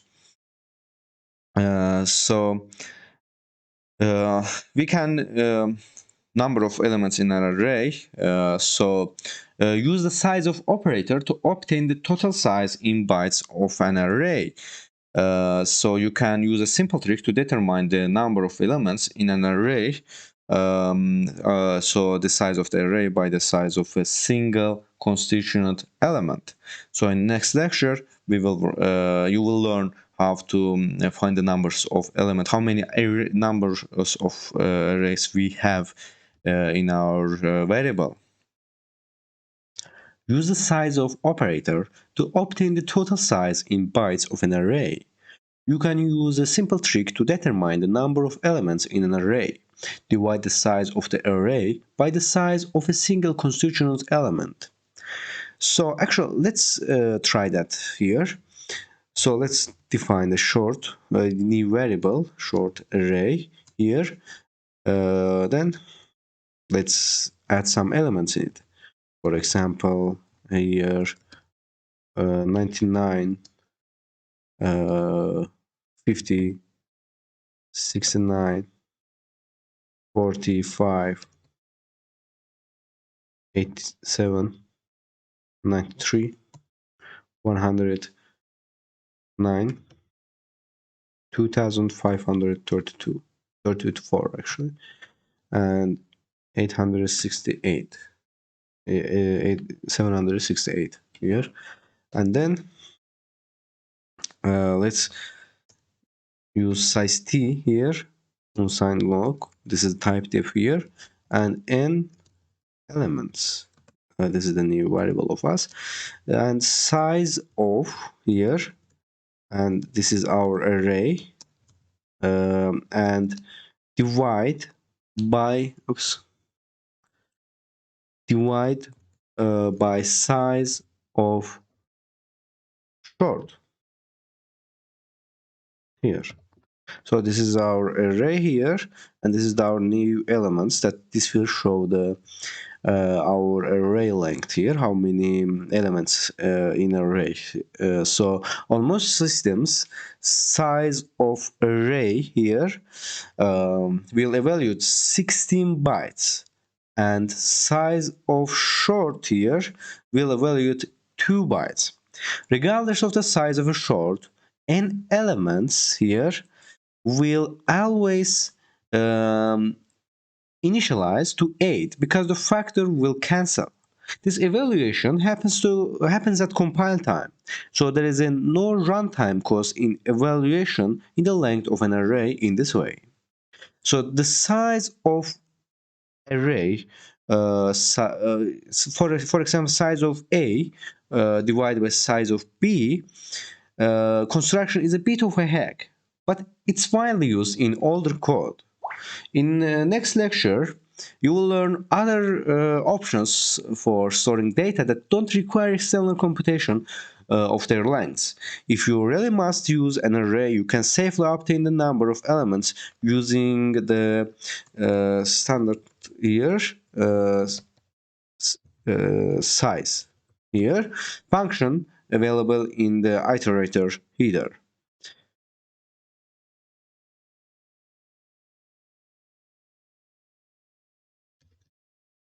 So let's print our arrays here. So let's use printf here, printf function, and this is the d decimal, and let's print n elements here, and let's compile it.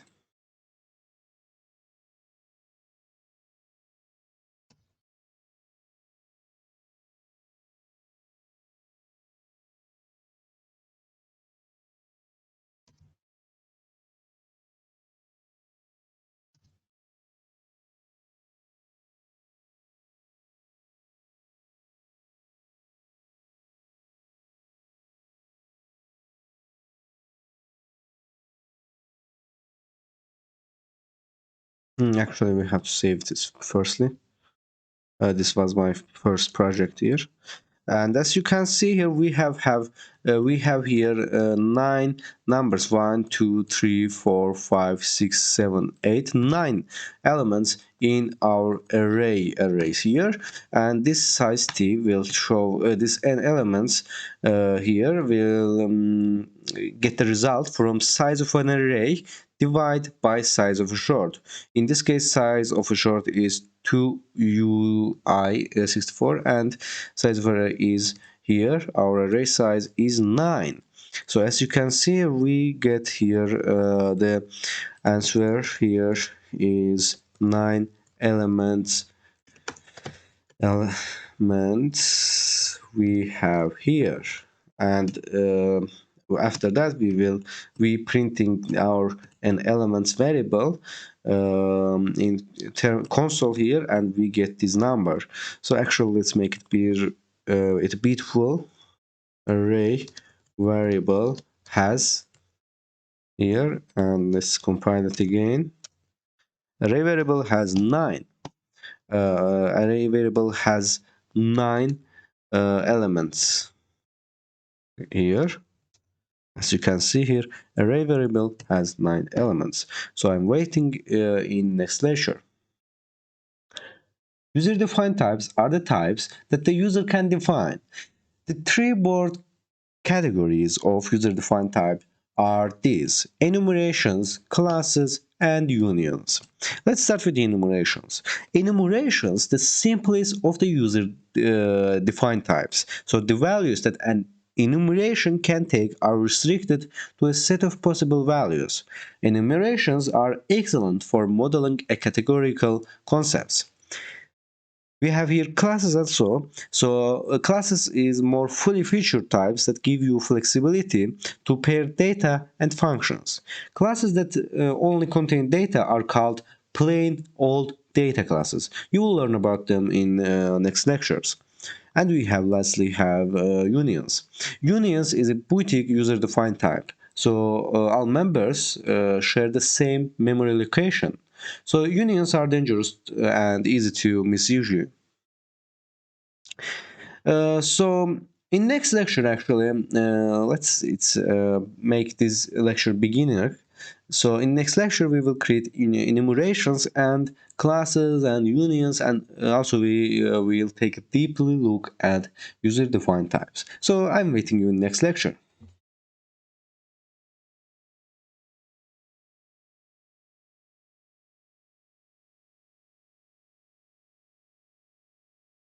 Let's start our enumeration lecture here. So, declare enumerations using the keywords enum class followed by the type name and the listing of the values it can take. So, these values are arbitrary alphanumeric strings that will represent whatever categories you want to represent. Under the hood, these values are simply integers, but they allow you to write safer, more expressive code by using the programmer-defined types rather than integers that could mean anything.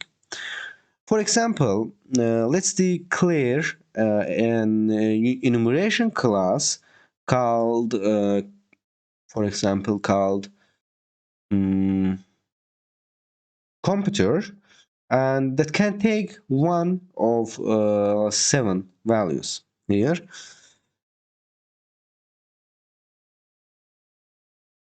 Enum here, class, computer here, and here we will, let's declare, for example, Asus, LG, Samsung, Apple, also Xiaomi, um, Sony here,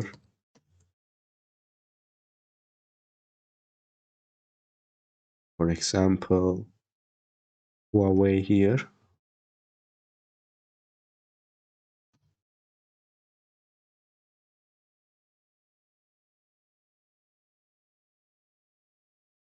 Acer here, and Nvidia. And lastly, we will use the collaborators here. So we declared an enumeration type called computer, and we added 1, 2, 3, 4, 5, 6, 7, 8, 9 enumeration values to it. So to initialize an enumeration variable to a value, use the name of the type followed by the 2 columns, so and the desired value. So for example, let's declare the variable computer here. Let's declare a computer variable, and let's name it OCSALY office computers here, computer models, and equal to mark here, and computers here, Asus, for example. Asus. As you can see, we can select here enumeration class here, enumeration variables. So for example, select ASUS, and as you can see, we created a new variable OCSALY with its computer models by enumeration type that we created here.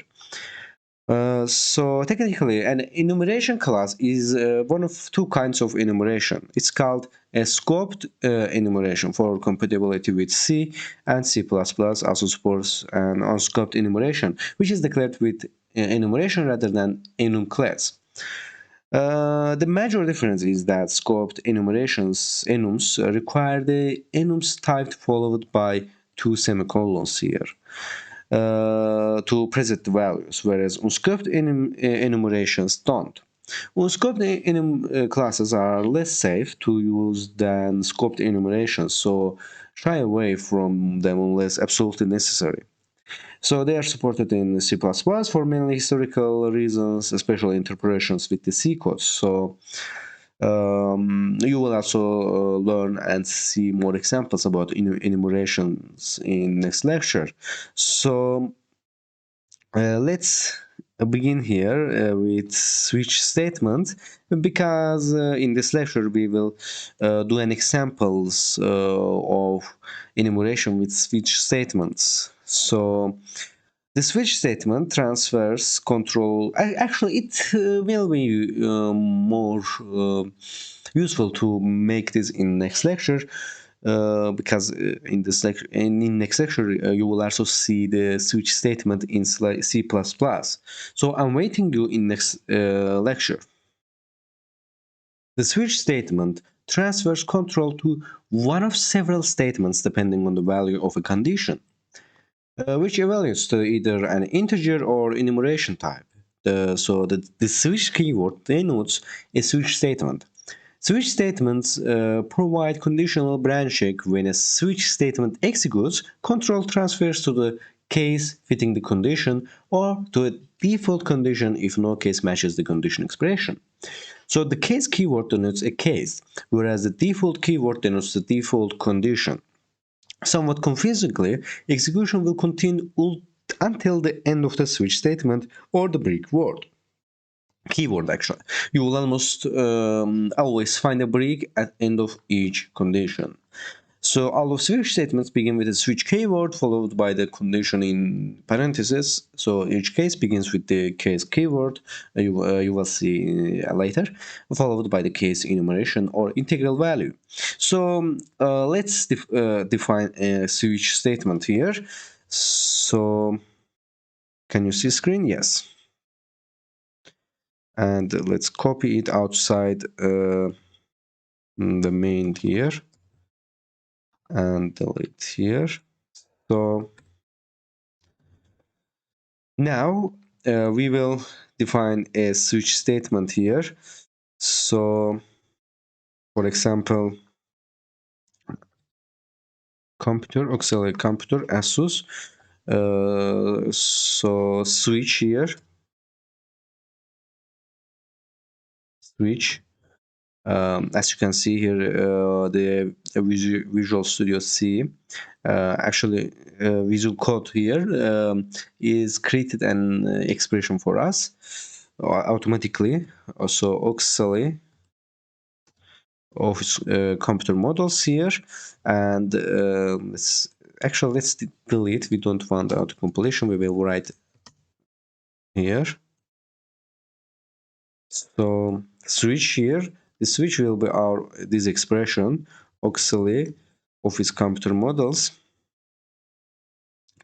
and then here let me write and I'm sorry. Let me write and I will explain all of these codes here. So case race, case here computer. For example, answer here.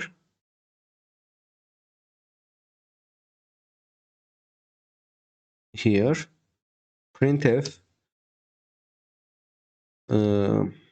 computer model is Acer here, and then we also need to use break statement after this curly brace.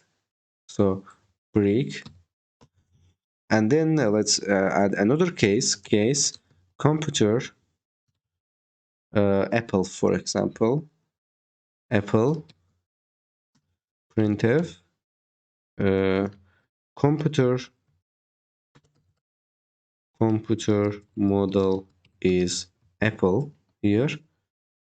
And we also need to add break statement here. And let's create another case here, computer computer here. Why not? Why there is no suggestions for me?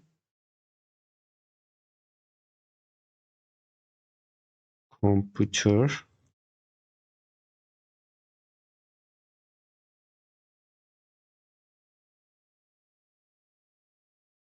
here, for example, NVIDIA, maybe. Oops, this is because of that. I'm sorry.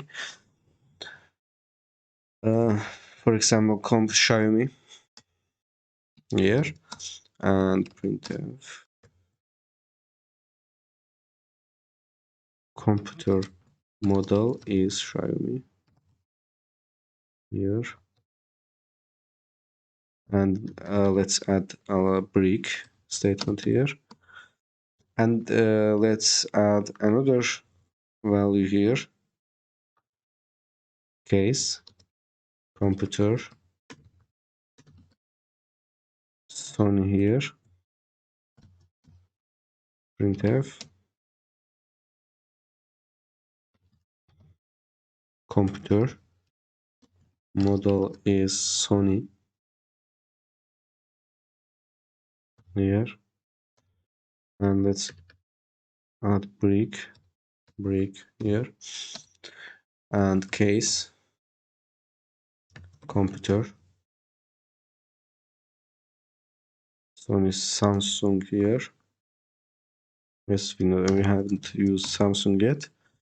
Printf computer model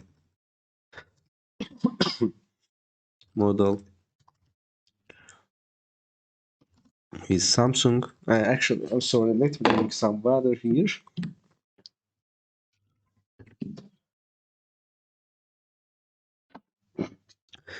Computer model is Samsung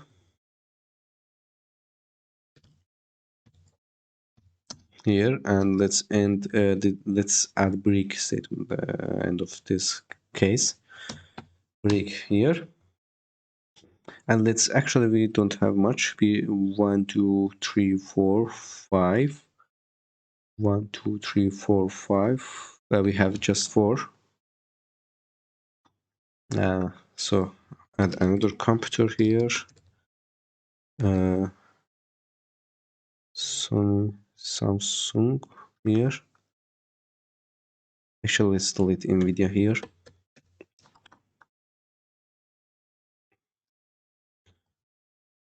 Huawei, and printf computer model is Huawei,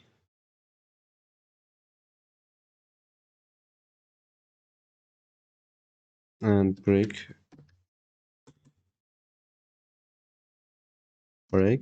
Let's add one last case here.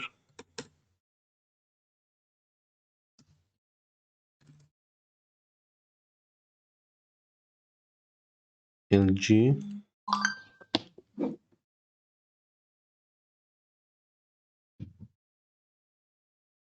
printf computer model is LG.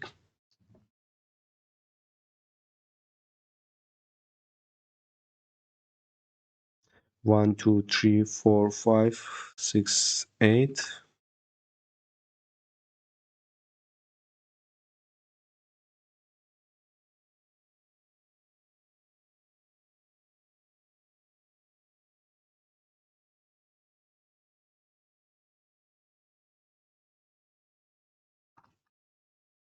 1 2 3 4 5, 6.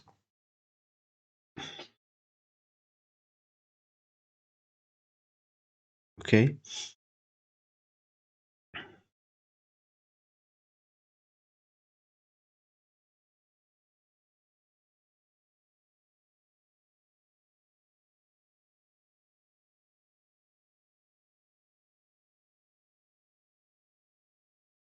And lastly, we need to add ASUS here. I forgot it. Computer ASUS. Lastly, this is the last enumeration type here. Printf here. Computer model is ASUS here. And actually we need to add brick here and here and here. So let's add default case as well. Default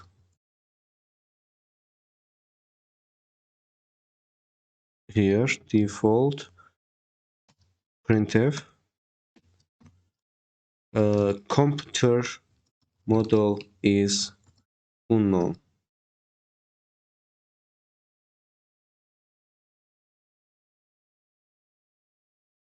And let's compile it and run.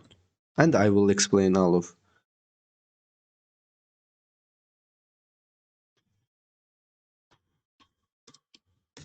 here. GCC main.cpp. Oops. So 45 here.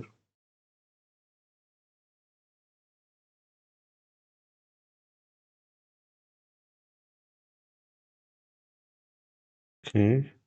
Oh, we don't need to add break here. Here.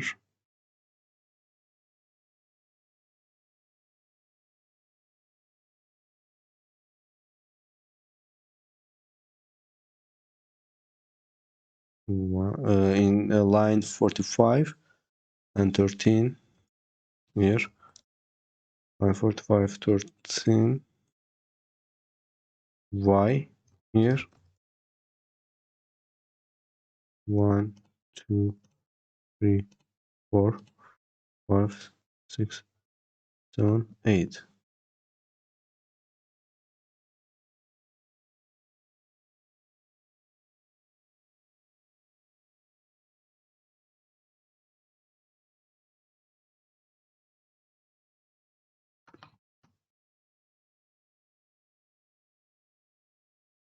Oh, of course we have to close it. So we compiled it, and let's run.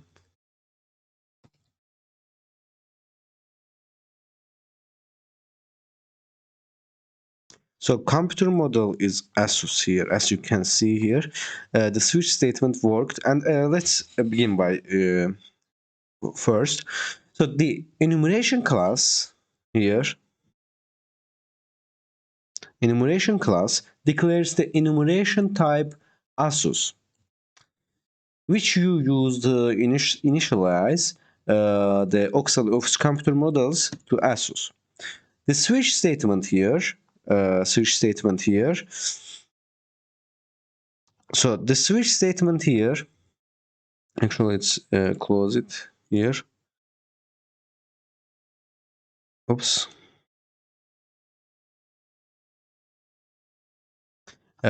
This switch statement here evaluates the condition computer to determine which condition to hand control to.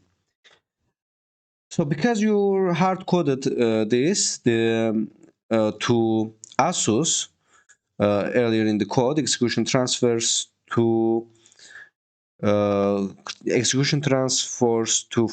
here, so answer, and then which prints you here, actually not ASR here, the execution transfers to ASUS, which prints you computer model is ASUS because this case is worked, executed actually. So the default condition at here, default condition at here is a safety feature. If someone adds a new race or computer value to the enumeration class, you will detect that unknown computer at runtime and print an error message. Try here setting the computer to different values. How does the output change? So I will so I'm waiting you change this variable, and after that return to this video.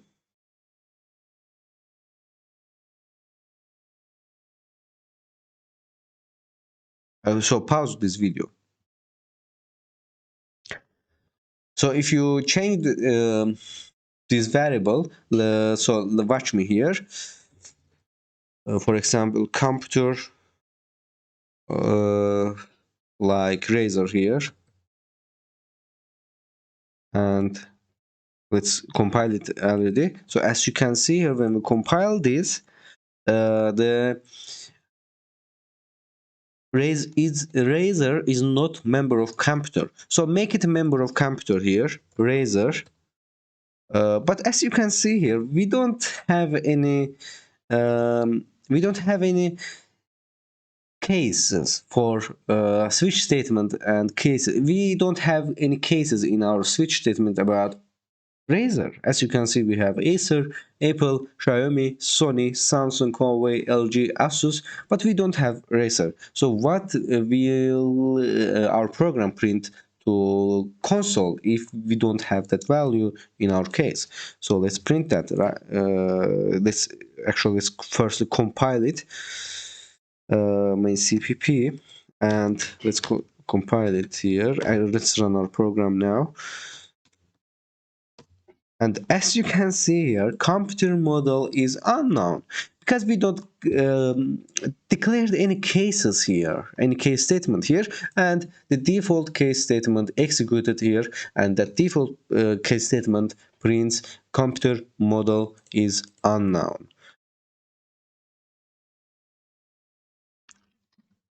The switch statements transfers control to one of several statements depending on the value of a condition, so which evaluates to either an integer or enumeration type. The switch keyword denotes a switch statement, so the switch statements provide conditional branching. When a switch statement executes, control transfers to the case fitting to the condition or to a default condition if no case matches the condition expression. So the case keyword denotes a case, whereas the default keyword denotes the default condition. Somewhat confusingly, execution will continue until the end of the switch statement or to the break keyword. So you will always find a break at each end of each description and condition. So let's create an example switch statement. For example, switch here, this is our condition, and then we have a case expression here, or you can write case like that in this, and then handle a case here, and then you will add the here, and then you will add the break here. After this curly braces, you will add break, which I will explain why what are these here. So then for example, let's add second case expression 2 here, and then let's add here handle a case 2 here, and then as always we do in switch statements, we do break here, and after that we have a default keyword in switch statement. So let's write this as well, default keyword, which I will explain what this default handle, the default keyword is default case here. So now I will begin to explain this, what these keywords are and how this switch statement structure works. So let's start with the switch keyword. So switch keyword followed by the condition in parentheses here. Actually, we don't need two parentheses here. It's useless. So switch statement followed by this condition parenthesis here. So all switch begins with this. You can't, you just can't write a case and then switch. So you have to do switch and then cases, and after that default here. So every switch statement starts with switch and condition here, and then each case begins with the case keyword here, followed by the case's enumeration or integral value. If condition equals here key, for example, case 1, for example, the code in the block containing here handle case here will execute. After each statement following a case here, you place a break keyword. So if condition matches none of the case, the default case here, as you can see here, is executes. So I want to add something here.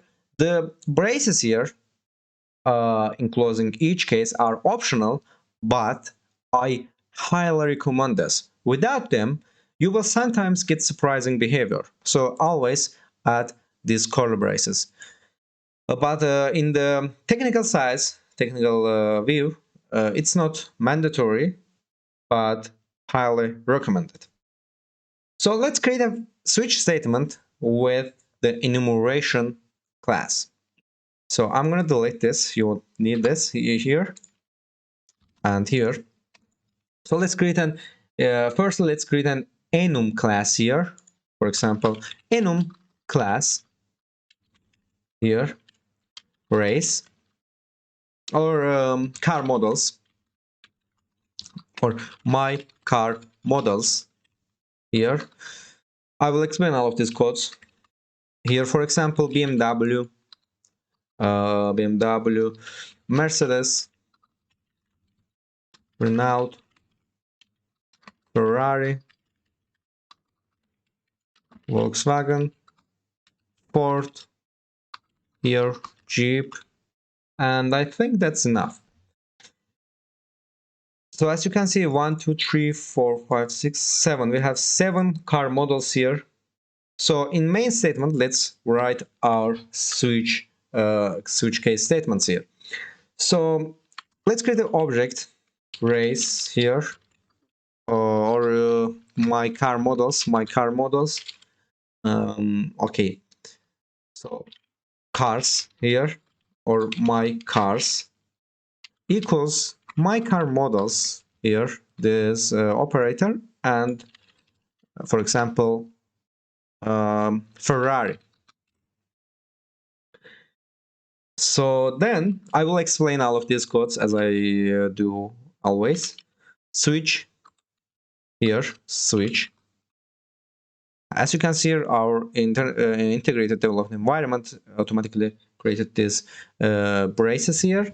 So now we will give the switch here my cars, because we will use this enum class here, and we will use enum class members. So mainly, firstly, we will give my car as a parameter, and then we will write our case and default statements. So let's start with let's follow this order here. So switch case, switch case here, my car models, for example BMW, and then here curly braces. If the case is print BMW, you have a BMW. And then we will break this case statement after the curly braces here. And let's add another case here. Case my car models.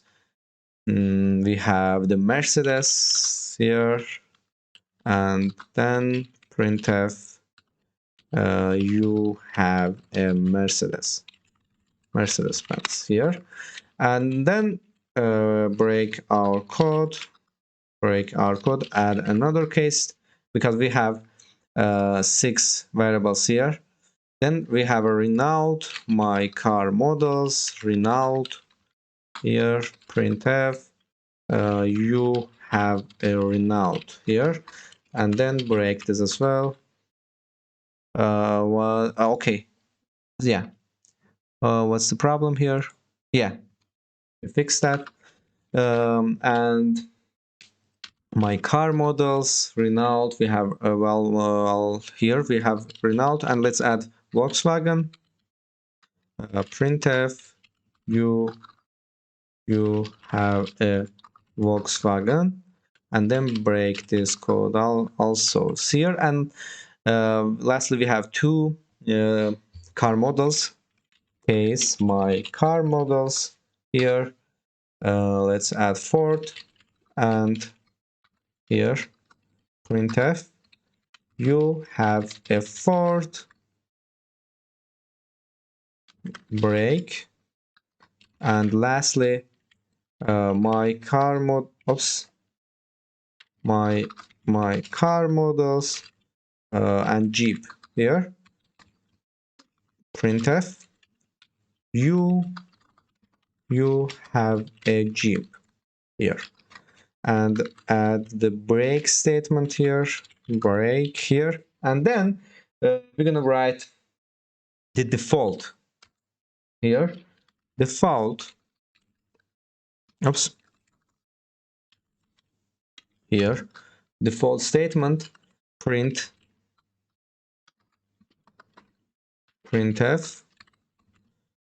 error here, for example, user error, unknown un,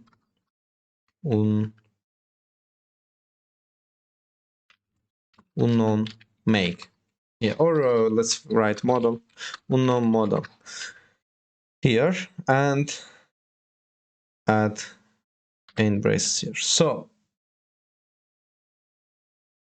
let's now explain this clause.